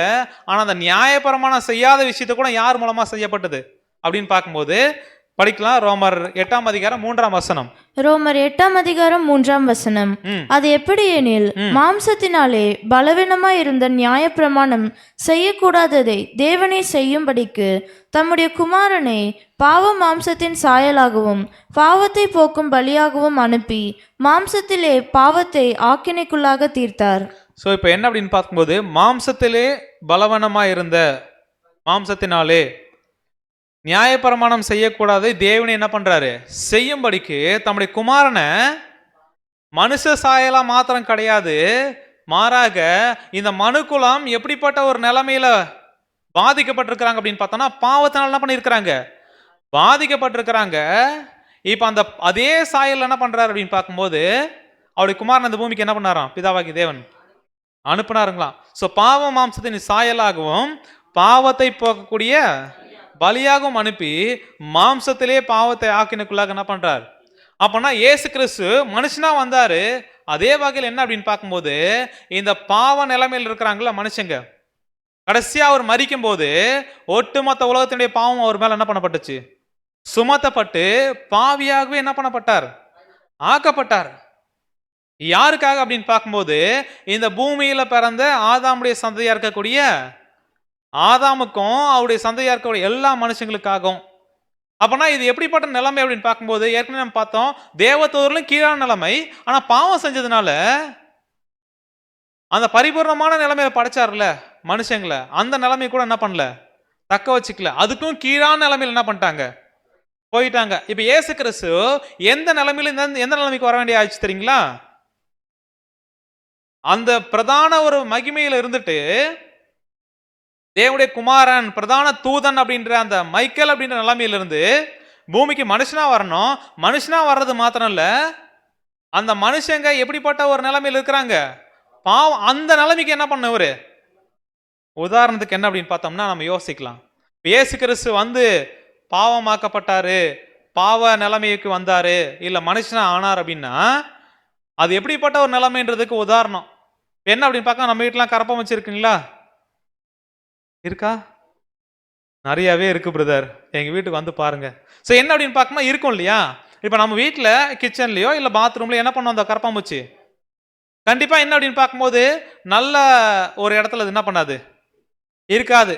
எங்க வந்து அசுத்தமா இருக்கோ, எங்க வந்து தேவையில்லாத அழுக்கு குப்பைகள் இருக்கு அங்கதான் என்ன பண்ணுது இருக்கு. இப்படிப்பட்ட நிலைமையில நம்ம வீட்டுல கரப்பாம்பூச்சிகள் இருக்கும்போது இப்ப அந்த கரப்பாம்பூச்சிக்கு ஒரு பிரச்சனை. இப்ப என்ன ஆச்சு அப்படின்னு பார்க்கும்போது அதுல ஒரு கரப்பாம்பூச்சி என்ன ஆகுது அப்படின்னு பார்க்கும்போது சாக போகுது. இப்ப தேவன் வந்து நம்ம எல்லார்ட்டையும் ஒரு கேள்வி கேட்கிறார். என்ன அப்படின்னு பார்த்தோம்னா, அந்த கரப்பாம்பூச்சியை மீட்கிறதுக்காக நீங்க உங்க வீட்டில் இருக்கீங்க இல்லையா, யாராவது ஒருத்தர் ஜீவனை கொடுத்தீங்க அப்படின்னா அந்த கரப்பாம்பூச்சி என்ன பண்ணிடலாம், காப்பாத்திடலாம் அப்படின்னு சொல்லும்போது கரப்பாம்பூச்சிக்காக யாராவது ஜீவனை கொடுக்க ரெடியா இருக்கீங்களா? ரெடியா இருக்கீங்களா? நான் இருக்கிற நிலைமை என்ன, நான் இருக்கிற வீட்டில் அந்த கரப்பாம்பூச்சி என்ன பண்ணக்கூடாது, இருக்கவே கூடாது. ஒருவேளை அந்த கரப்பாம்பூச்சி இருந்துச்சு அப்படின்னா அது எனக்கு அவமானம் இப்படின்னு தான் என்ன பண்றோம் நம்ம. ஸோ என்ன அப்படின்னு பார்க்கும்போது நம்ம அருவருப்பா பார்க்கக்கூடிய ஒரு ஜீவன். அப்படிப்பட்ட நிலைமையில தான் கரப்பாம்பூச்சி இருக்குது. கரெக்டுங்களா? ஆக்சுவலி இந்த நிலைமையில தான் யார் இருக்கா, ஒட்டுமொத்த மனுஷங்களுடைய நிலைமையுமே எப்படிப்பட்ட நிலைமை அப்படின்னா இந்த கரப்பாம்பூச்சி மாதிரி இருக்கிற நிலைமை தான். ஆனா இப்படிப்பட்ட நிலைமையில் இருக்கிற மனுஷங்களுக்காக அவரு அந்த மகிமையை விட்டு கீழே வந்து அது மாத்திரமல்ல அதுக்காக ஜீவன் என்ன பண்ணாரு கொடுத்து இவங்களை மீட்கிறதுக்காக அந்த வெளியேறப்பட்ட அவருடைய ஜீவனை கொடுக்கிறது அப்படின்றது சாதாரண விஷயமா? சாதாரண விஷயமா? அப்போ பூமிக்கு வந்தாலுமே என்ன பண்றாரு அப்படின்னு பார்க்கும்போது பிறக்கும் போதே ஒரு நல்ல இடம் இல்லை அப்படின்றத பார்த்தோம். அடுத்து வளர்ந்துகிட்டு இருக்கிறாரு. அப்படி வளர்ந்துக்கிட்டு 30 வயசு ஆகுது. அவர் என்ன பண்றாரு அப்படின்னு பார்க்கும்போது ஞானஸ்தானம் எடுத்து என்ன பண்றாரு, அவருடைய ஊழியத்தை என்ன பண்றாரு அப்படின்னு பார்க்கும்போது ஆரம்பிக்கிறாரு. இப்போ அந்த 30 வயசு வரைக்கும் எப்படிப்பட்ட ஒரு வாழ்க்கை வாழ்ந்திருப்பார்? சாதாரணமா தச்சு வேலை செஞ்சு அவங்க அப்பா அம்மாவுக்கு என்ன பண்றாரு, ஒரு மகனா வாழ்ந்தாரு. எல்லாரும் இருக்கிற மாதிரி அப்படியே என்ன பண்ணாரு, நார்மலா தான் வாழ்ந்தாரு. இப்போ அவருடைய தேவனுடைய குமாரன்றதுனால தேவன் ஸ்பெஷலா ஒரு விஷயத்தை என்ன பண்ணல அவருக்கு செய்யல. நார்மலா இருக்கக்கூடிய மனுஷங்க வாழ்ற ஒரு வாழ்க்கை. ஸோ அதுக்கப்புறம் என்ன ஆச்சு அப்படின்னு பார்க்கும்போது இவர் ஞானஸ்தானம் எடுத்து தேவனுடைய ஊழியத்தை செய்ய ஆரம்பிக்கும் போது எவ்வளோலாம் இவர் கஷ்டப்பட வேண்டியதாக இருந்துச்சு அப்படின்னு பார்த்தோம்னா இந்த மனுக்குலம் எப்படிப்பட்ட வேதனையில் பங்கடைஞ்சிட்டு இருக்கிறாங்க அப்படின்றத கூடவே இருந்து அந்த கரப்பாம்பூச்சிக்கு ஒரு பிரச்சனை அந்த கூட்டத்தில் அப்படின்னா நம்ம கரப்பாம்பூச்சிக்கு இருக்கிற பிரச்சனையை புரிஞ்சிக்க முடியுமா? ஏதோ சண்டை போடுறது ஏதோ அவருக்கு பிரச்சனை அப்படின்னு. இப்போ அந்த மாதிரி நிலைமையில மனுஷங்க இருக்கக்கூடிய எல்லா ஜனங்களுக்கும் இருக்கக்கூடிய பிரச்சனைகள்ல கூடவே இருந்து என்ன பண்றாரு, அவங்களுடைய வியாதியிலையும் சரி பலகீனத்திலையும் சரி துக்கங்கள்லையும் எல்லாத்துலையும் என்ன பண்றாருன்னா கூடவே இருந்து என்ன பண்றாரு பார்க்கறாரு. அவரும் என்ன பண்றாரு அதுக்குள்ள அனுபவிக்கிறார். ஸோ அப்படிப்பட்ட நிலைமையில் என்ன அப்படின்னு பார்க்கும்போது இயேசு கிறிஸ்து பங்கடைகிறாரு. படிக்கலாம் பாருங்க 2 கொரிந்தியர் 5ஆம் அதிகாரம் 21ஆம் வசனம். 2 கொரிந்தியர் 5ஆம் அதிகாரம் 21ஆம் வசனம். நாம் அவருக்குள் தேவனுடைய நீதியாகும்படிக்கு பாவம் அறியாத அவரை நமக்காக பாவமாக்கினார். ஸோ தேவனுக்குள்ளாக அந்த ஜீவனுக்கு ஜீவன்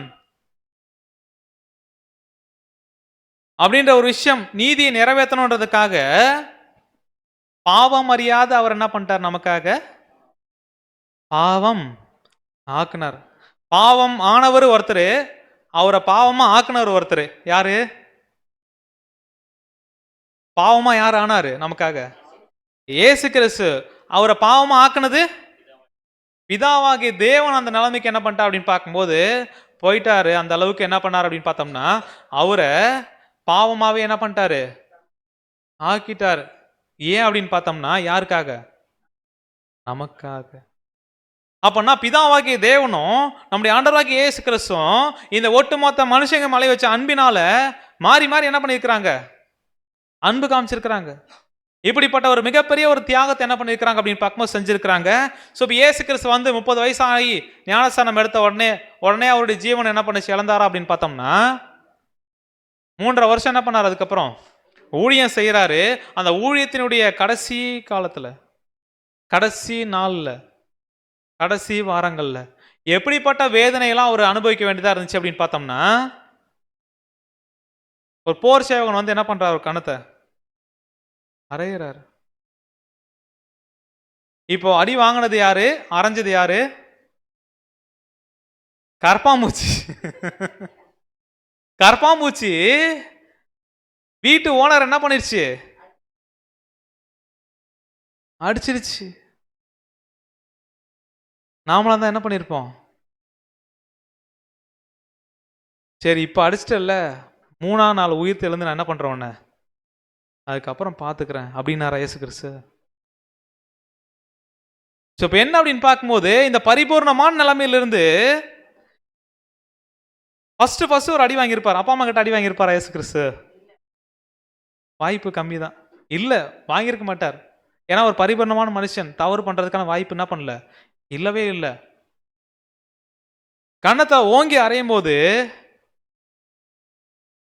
அவர் எப்படிப்பட்ட ஒரு உச்சக்கட்ட ஒரு டென்ஷன் அவருக்கு வந்திருக்கலாம். ஆனா என்ன பண்ணல அவரு, அடி உனக்காக நான் என்ன பண்றேன், ஜீவனை கொடுக்குறேன்.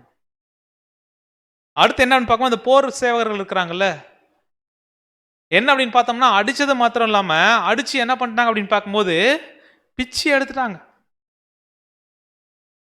இப்ப அந்த அடியெல்லாம் வாங்கும்போது இயேசு கிறிஸ்து எப்படி யோசிச்சிருப்பாரு, உங்களுக்காகவும் சேர்த்தா நான் என்ன பண்றேன், அடி வாங்குறேன், ஜீவனை கொடுக்குறேன் அப்படின்னு சொல்லிட்டு இயேசு கிறிஸ்து எப்படிப்பட்ட தியாகத்தை இந்த ஒட்டுமொத்த மனு குலத்துக்காகவும் இந்த ஆதாமை மீட்பதற்காகவும் தியாகம் பண்ணியிருக்கிறார் அப்படின்றத நம்ம எவ்வளவு ஃபீல் பண்ணியிருக்கிறோம். நம்மளெல்லாம் மீட்கிறதுக்காக இயேசு கிறிஸ்து ஈடுபலியை கொடுத்தார், ஜீவனை கொடுத்திருக்கா அப்படின்னா வெறும் ஜீவனை மட்டும் அவர் என்ன பண்ணல, கொடுக்கல, எவ்வளோ பெரிய தியாகத்தை செஞ்சிருக்கிறார், சாக்ரிஃபைஸ் பண்ணியிருக்கிறார். இதெல்லாம் எதுக்காக அப்படின்னு பார்த்தோம்னா படிக்கலாம். 1 கொரிந்தியர் 15ஆம் அதிகாரம் 45ஆம் வசனம். 1 கொரிந்தியர் 15ஆம் அதிகாரம் 45ஆம் வசனம். அந்தபடியே முந்தின மனுஷனாகிய ஆதாம் ஜீவ ஆத்மாவானான் என்று எழுதியிருக்கிறது, பிந்தின ஆதாம் உயிர்ப்பிக்கிற ஆவியானார். ஸோ இப்படியாக பாடுகள் பட்டு கடைசியா சிலுவையில் அவருடைய ஜீவனை கொடுத்து அந்த ஜீவன் கொடுக்கப்பட்டது நிமித்தமாக என்ன ஆகுது அப்படின்னு பார்க்கும்போது ஆதாம் என்ன பண்ணப்படுறாரு, அது ஈக்குவலா ஜீவனுக்கு ஜீவன் அப்படின்ற ஒரு விஷயத்த மரணத்தில் என்ன பண்றாரு, கொடுக்கிறாரு. அப்படி கொடுப்பது நிமித்தமாக ஆதாம் என்ன பண்றாரு அப்படின்னு பார்க்கும்போது மரணத்திலிருந்து விடுதலை ஆகிற ஜீவன் பெற்றுக்கொள்ள ஒரு வாய்ப்பு என்ன பண்ணுது அவருக்கு கிடைக்குது. ஸோ இப்போ அப்படியே பார்க்கும்போது இந்த ஜீவன் கொடுத்தார்ல இயேசு கிறிஸ்து, அவர் கொடுத்த ஜீவன் ஒட்டுமொத்த உலகத்துக்கும் ஈக்குவலா கொடுத்தார் அப்படின்னு சொல்றது கரெக்டா இருக்குமா? ஆமாவா? இப்ப இயேசு கிறிஸ்துக்கு நம்ம ஆரம்பத்திலே கேட்ட ஒரு கேள்விதான், இயேசு கிறிஸ்துக்கு எந்த தானே ஜீவன் இருந்துச்சு? ஒரே ஒரு ஜீவன் தான். இப்போ ஒட்டுமொத்த உலகத்திலையும் எத்தனை கோடி ஜனங்கள் பிறந்திருப்பாங்க இது வரைக்கும் அப்படின்னு பார்த்தோம்னா பல கோடி ஜனங்கள், பல 100 கோடி ஜனங்கள் என்ன பண்ணிருக்கிறாங்க அப்படின்னு பார்க்கும்போது பிறந்திருக்கிறாங்க, மரிச்சிருக்கிறாங்க. இப்போ இயேசு கிறிஸ்துவின் ஜீவன் இந்த கோடான கோடி ஜனங்களுக்கு ஈக்குவலா, அவங்களுடைய ஜீவனுக்கு ஈக்குவலா கொடுக்கப்பட்டுச்சு அப்படின்னு சொல்றது கரெக்டா இருக்குமா? இல்ல இயேசு கிறிஸ்து ஒரு தராசுலையும் இந்தாண்ட பக்கம் யார் அப்படின்னு பார்த்தோம்னா ஆதாம். இப்ப ஆதாமுடைய ஜீவனுக்கு ஈக்குவலா அவர் கொடுத்தாரான்னு கேள்வி கேட்டோம்னா எது கரெக்டா இருக்கும்? அப்ப மீட்கும் பொருளா வந்தார் அப்படின்னா உலகத்துக்கான மீட்கும் பொருள் அப்படின்றது ஓகே, எல்லாருக்காகவும் தான் அவர் மரிச்சிருக்கிறார். அது எல்லாருக்கும் எப்படி அது அப்ளை ஆகுது அப்படின்னு பார்த்தோம்னா எல்லாருக்கும் எப்படி அது பொருந்தது அப்படின்னு பார்க்கும்போது இந்த தராசுல இயேசு கிறிஸ்து, இந்த தராசுல யார் அப்படின்னு பார்த்தோம்னா ஆதாம். ஏன் அப்படின்னு பார்க்கும்போது ஆதாம் பரிபூர்ணமான ஜீவன்ல படைக்கப்பட்டாரு. அந்த பரிபூர்ணமான ஜீவனை கொடுக்கறதா இயேசு கிறிஸ்து என்ன பண்ணாரு, வந்தார். படிக்கலாம் பாருங்க, ரோமர் 5ஆம் அதிகாரம் 18. ரோமர் 5ஆம் அதிகாரம் 18ஆம் வசனம். ஆகையால் ஒரே மீறுதலினாலே எல்லா மனுஷருக்கும் ஆக்கினைக்கு ஏதுவான தீர்ப்பு உண்டானது போல. சோ முதல்ல என்ன ஆச்சு அப்படின்னு பார்த்தோம்னா ஒரே ஒரு மீறுதல், ஆதாம் எத்தனை பண்ணாரு, மீறுதல். அந்த மீறுதல்னால எல்லா மனுஷருக்கும் என்ன ஆச்சு அப்படின்னு பார்க்கும்போது ஆக்கினை தீர்ப்பு என்ன பண்ணுச்சு, உண்டாச்சு. அதுதான் மரண தீர்ப்பு, கரெக்டுங்களா, மரண தண்டனை. சோ அடுத்தது படிக்கலாம். ஒரே நீதியினாலே எல்லா மனுஷருக்கும் ஜீவனை அளிக்கும், ஒரே நீதியினாலே எல்லா மனுஷருக்கும் ஜீவனை அளிக்கும் நீதிக்கு ஏதுவான தீர்ப்பு உண்டாயிற்று. சோ ஒரே நீதியினால எல்லா மனுஷருக்கும் ஜீவனை அளிக்கும் நீதிக்கு ஏதுவான தீர்ப்பு என்ன பண்ணுச்சுங்களா? அப்போ இறந்து போனது ஒரு ஜீவன், ஒருவருடைய மீறுதல், அது நிமித்தமாக மரணம். அடுத்தது ஒருவருடைய நீதி, அப்பனா இது இறந்து போனது யார் அப்படின்னு பார்க்கும்போது ஆதாமுடைய நீதி, அதனால மரண தீர்ப்பு என்ன பண்ணுச்சு அவருக்கு வந்துச்சு. அடுத்து இயேசு கிறிஸ்து வந்து என்ன பண்றாரு அப்படின்னு பார்த்தோம்னா, அதுக்கான ஜீவனை கொடுக்கும்போது அந்த நீதிக்கு ஈக்குவலா ஜீவன் என்ன பண்ணிட்டார் இயேசு கிறிஸ்து. இதே வசனத்தை அடுத்த வசனம் படிக்கலாம் பாருங்க, தெளிவா இருக்கும். ரோமர் 5:19 வசனம். ரோமர் 5:19 ம். அன்றியும் ஒரே மனுஷனுடைய கீழ்ப்படியாமையினாலே அநேகர் பாவிகள் ஆக்கப்பட்டது போல ஒருவருடைய கீழ்ப்படிதலினாலே அநேகர் நீதிமான்கள் ஆக்கப்படுவார்கள். எப்படி ஆதாம் பாவம் செஞ்சதுனால அவருடைய கீழ்ப்படியானனால அநேகர் பாவிகள் ஆக்கப்பட்டாங்களோ, இப்ப இயேசு கிறிஸ்து வந்து கீழ்ப்படிஞ்சு அவருடைய ஜீவனை கொடுத்த நிமித்தமாக அநேகர் என்ன பண்றாங்க. அப்போ இயேசு கிறிஸ்து வந்து ஜீவனை கொடுத்த விஷயம் அப்படின்றது இப்போ ஒரே மனுஷனுடைய கீழ்ப்படியாமையினால அந்த ஜீவனை இழக்கப்பட்டுச்சு இல்லைங்களா. அதனால பிறக்கிற சந்ததி எல்லாமே எப்படி பிறந்தாங்க, பாவத்துல தான் பிறந்தாங்க. அநேகர் பாவிகளாக்கப்பட்டாங்க. இப்ப இயேசு கிறிஸ்து வந்து கீழ்ப்படிஞ்சு ஜீவனை கொடுத்ததுனால இப்ப ஆதாமும் என்ன பண்ணிட்டாரு, மீட்கப்பட்டாரு. அவருடைய சந்ததிகளா இருக்கிற எல்லாருக்கும் என்ன கிடைக்குது அப்படின்னு பார்க்கும்போது நீதிமான் அப்படின்ற அந்த மீட்பு அப்படின்ற ஒரு விஷயம் என்ன பண்ணுது அப்படின்னு பார்க்கும்போது கிடைக்குது. 1 கொரிந்தியர் 15 21 வசனத்தில் படிக்கலாம். 1 கொரிந்தியர் 15:21 முதல். மனுஷனால் மரணம் உண்டானபடியால் மனுஷனால் மரித்தோரின் உயிர்த்தெழுதலும் உண்டாயிற்று. ஆதாமுக்குள் எல்லாரும் மரிக்கிறது போல கிறிஸ்துவுக்குள் எல்லாரும் உயிர்ப்பிக்கப்படுவார்கள். சோ மனுஷனால் மரணம் உண்டாச்சு. எந்த மனுஷனால? ஆதாம் அப்படின்ற மனுஷனால. யார் யாருக்கெல்லாம் மரணம் வந்துச்சு? உலகத்தில் இருக்கிற எல்லாரும். அப்ப எல்லாரும் பாவிகள் அப்படின்னா கிறிஸ்தவங்க மட்டுமா? கிறிஸ்தவங்க மட்டுமா? அப்போ ஒரு மனுஷனால மரணம் அப்படின்றது இன்னைக்கு உலகத்தில் இருக்கிற எல்லா மதத்தை பின்பற்றவங்களுக்கும், அது எல்லா ஜனங்களுக்கும் பாவம் மரணத்தை உண்டாக்குச்சு. இப்ப இயேசு கிறிஸ்து ஜீவனை கொடுத்ததுனால ஆதாமுக்குள்ள எல்லாரும் மறிச்சுக்கிட்டு இருக்கிறாங்க. கிறிஸ்துவுக்குள்ள என்ன பண்ண போறாங்க? எல்லாரும் உயிர்ப்பிக்கப்படுவார்கள். அப்படின்னா இந்த எல்லாரும் அப்படின்றது யாரு? உலகத்தில் இருக்கிற எல்லாருக்கும் மீட்பு. ஏன் அப்படின்னா அவங்க எல்லாருமே யாருடைய சந்ததி? ஆதாமுடைய சந்ததி. இவங்களுக்காக தான் என்ன பண்ணியிருக்கா அப்படின்னு பார்க்கும்போது எப்படி இயேசு கிறிஸ்து உலக ரட்சகர், இயேசு கிறிஸ்து எப்படி எல்லாருக்கும் மீட்பர் அப்படின்னு பார்க்கும்போது அவர் மீட்டது யாரு? அவர் ரட்சித்தது யாரு? முதல்ல ஆதாம. இப்ப ஆதாம மீட்டது நிமித்தமாக அவருடைய சந்ததியா வர எல்லாருக்கும் ஒரு மீட்பு என்ன பண்ணுது? கிடைக்குது. இதுக்காக தான் என்ன பண்ணியிருக்கார் அப்படின்னு பார்க்கும்போது நம்முடைய ஆண்டவராகிய இயேசு கிறிஸ்து அவருடைய ஜீவனையே சிலுவையில் என்ன பண்ணாரு? கொடுத்தார். லூக்கா 23:46 வசனம். லூக்கா 23:46 இயேசு பிதாவே உம்முடைய கைகளில் என் ஆவியை ஒப்புவிக்கிறேன் என்று மகா சத்தமாய் கூப்பிட்டு இப்படி சொல்லி ஜீவன் என்ன பண்றாரு? இப்போ ஜீவனை விட்டார் அப்படின்ற ஒரு விஷயம் எப்படி அப்படின்னு பார்க்கும்போது அவர் மரணத்துல சிலுவையில தொங்கிட்டு இருக்கும் போதும் என்னுடைய ஜீவனை என்ன பண்ற அப்படின்னு பார்க்கும்போது உங்க கையில் என்ன பண்றேன்? ஒப்புவிக்கிறேன்னு சொல்லிட்டு கடைசியா மறிக்கிற ஒரு விஷயம் எதுக்காக அப்படின்னு பார்க்கும்போது இந்த ஜீவனால தான் ஆதாமுடைய சந்ததியார் எல்லாருக்கும் ஒரு மீட்பு என்ன பண்ண போகுது? கிடைக்க போகுது. ஸோ அப்படியா பார்க்கும்போது 2 கொரிந்தியர் 8:9 படிக்கலாம். 2 கொரிந்தியர் 8:9 நம்முடைய கர்த்தராகிய இயேசு கிறிஸ்துவின் கிருபையை அறிந்து அவர் ஐஸ்வர்யமுள்ளவராய் இருந்தோம் நீங்கள் அவருடைய தரித்திரத்தினாலே ஐஸ்வர்யவான்கள் ஆகும்படிக்கு உங்கள் நிமித்தம் என்ன பண்ணாரு? இயேசு கிறிஸ்து அவருக்கு ஏன் இந்த பூமியில வந்து இவ்வளோ பெரிய பாடுகள், இவ்வளோ பெரிய அவமானம், இவ்வளோ பெரிய வேதனை, அடி, காயங்கள், அடுத்து ஜீவனையே கடைசியா போகிற அளவுக்கு அவருடைய வாழ்க்கையில ஏன் இதெல்லாம் நடந்துச்சு? எதுக்காக இயேசு கிறிஸ்து இப்படியாக தன்னை ஒப்பு கொடுத்தார் அப்படின்னு பார்த்தோம்னா அவர் ஐஸ்வர்யம் உள்ளவராய் இருந்தோம் நீங்கள் அவருடைய தரித்திரத்தினாலே ஐஸ்வர்யனாகும்படிக்கு உங்கள் நிமித்தம் என்ன பண்ணியிருக்கிறாரு? ஆக்சுவலி தரித்திரா இருக்கிற நாம ஐஸ்வர்யங்களும் ஆகணுன்றதுக்காக நமது நிமித்தம் ஐஸ்வர்ய நிலைமையிலிருந்து யார் ஒருத்தர் தரித்திரானாரு? இயேசு கிறிஸ்து. அப்போனா இப்படிப்பட்ட ஒரு தியாகம், இப்படிப்பட்ட ஒரு சாக்ரிஃபைஸ் இயேசு கிறிஸ்து நமக்காக பண்ணதுக்கான காரணம் என்ன? பாவத்திலிருந்து மீட்கிறதுக்காக. அப்படின்னா ஏன் மீட்கப்படணும் அப்படின்னு பார்த்தோம்னா,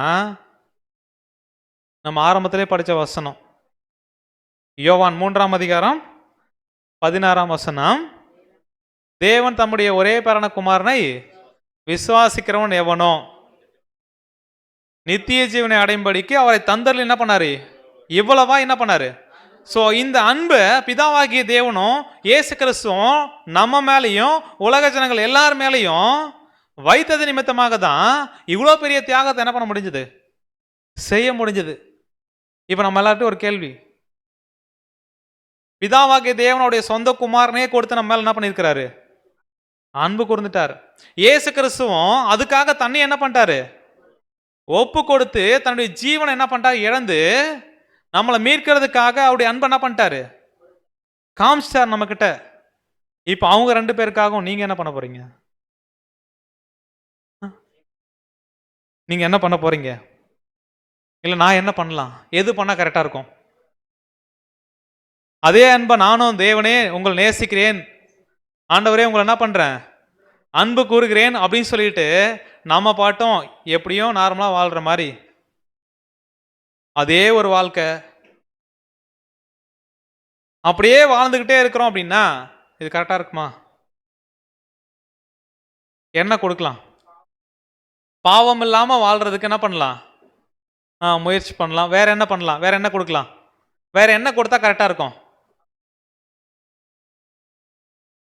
ஸோ என்ன அப்படின்னு பார்க்கும், மீட்கும் பொருளா வந்து நமக்காக ஜீவனை கொடுத்திருக்கிறாரு. அப்படி ஜீவனை கொடுத்த நம்முடைய ஆண்டவராகிய இயேசு கிறிஸ்துவுக்கு அதுக்கு காரணமா இருந்த பிதாவாகிய தேவனுக்கு நம்ம என்ன கொடுத்தா சரியா இருக்கும் அப்படின்னு கேட்டோம்னா, நம்முடைய ஜீவனை என்ன பண்ணாகணும், கொடுத்தாலும் அதுக்கு ஈக்குவல் ஆகாது. எப்படி நம்மளை ஜீவனை கொடுக்கலாம், அப்படிப்பட்ட ஒரு தியாகமுள்ள ஒரு வாழ்க்கை எப்படி வாழலாம் அப்படின்றத ஒவ்வொரு வாரம் நம்ம என்ன பண்ண போறோம், படிக்க போறோம். அப்ப இவ்வளோ அன்பை காமிச்சு, இவ்வளோ கிருபையை காமிச்சு, நமக்காக ஜீவனையே கொடுத்து, எப்படி அவர் ரத்தத்தையே கொடுத்து நம்மளை மீட்டிருக்கிறார் அப்படின்னா, எப்படிப்பட்ட நம்முடைய ஆண்டவருக்கும் பிதாவாகிய தேவனுக்கும் நாம எப்படிப்பட்ட ஒரு வாழ்க்கை வாழ்ந்தால், இல்லை என்னத்தை கொடுத்தா அந்த அன்புக்கு நம்ம பாத்திரவான்கள் சொல்ல முடியும் அப்படின்றத ஒவ்வொரு வாரம் நம்ம என்ன பண்ண போறோம், இப்ப படிக்க போறோம். ஸோ இன்னைக்கு நம்ம பார்த்த பாடத்தை நம்ம ரிவைஸ் பண்ணிட்டு நம்ம இந்த ஒரு வேத பாடத்தை நம்ம நிறைவு செய்யலாம். ஸோ அப்படியே பார்க்கும்போது இயேசு கிறிஸ்து எப்படி உலகத்துக்கான மீட்பா இல்லை உலக ரட்சகரா ஆனார் அப்படின்னு பார்த்தோம்னா, இந்த ஒட்டுமொத்த உலகமும் யார்லேருந்து வந்தவங்க, ஆதாமிலிருந்து வந்தவங்க. இந்த ஆதாம மீட்டு எடுத்துட்டா யாரை மீட்ட மாதிரி, ஒட்டுமொத்த உலகத்திலிருந்து மீட்க மாதிரி. அப்படின்னா ஆதாமுக்கும் நமக்கும் நேரடியான ரத்த சம்பந்தமான தொடர்பு என்ன பண்ணுது, இருக்குது. இயேசு கிறிஸ்துக்கும் நமக்கும் என்ன பண்ணல, இல்ல. ஆனா இந்த ஆதாம மீட்டது நிமித்தமாக இப்ப அவருக்குள்ள அவருடைய சந்ததியா இருக்க நாம எல்லாரும் என்ன பண்றோம், மீட்கப்படுறோம். நாம மாத்திரமல்ல, ஒட்டுமொத்த உலகத்தில் இருக்கிற எல்லா ஜனங்களும் இயேசு கிறிஸ்துக்குள்ளாக என்ன பண்ண போறாங்க, மீட்கப்பட போறாங்க. இயேசு கிறிஸ்து உலக ரட்சகரா இப்படிதான் என்ன பண்ணியிருக்கிறாரு, வந்திருக்கிறார், ஜீவனை கொடுத்திருக்கிறார், எல்லாரையும் மீட்கவும் என்ன பண்ண போறாரு, போறார். ஸோ அப்படின்ற ஒரு காரியத்தோட பொறுமையோட கேட்டவங்களை தேவன் தாமே ஆசீர்வதித்து வழிநடத்துவாராக. ஆமேன்.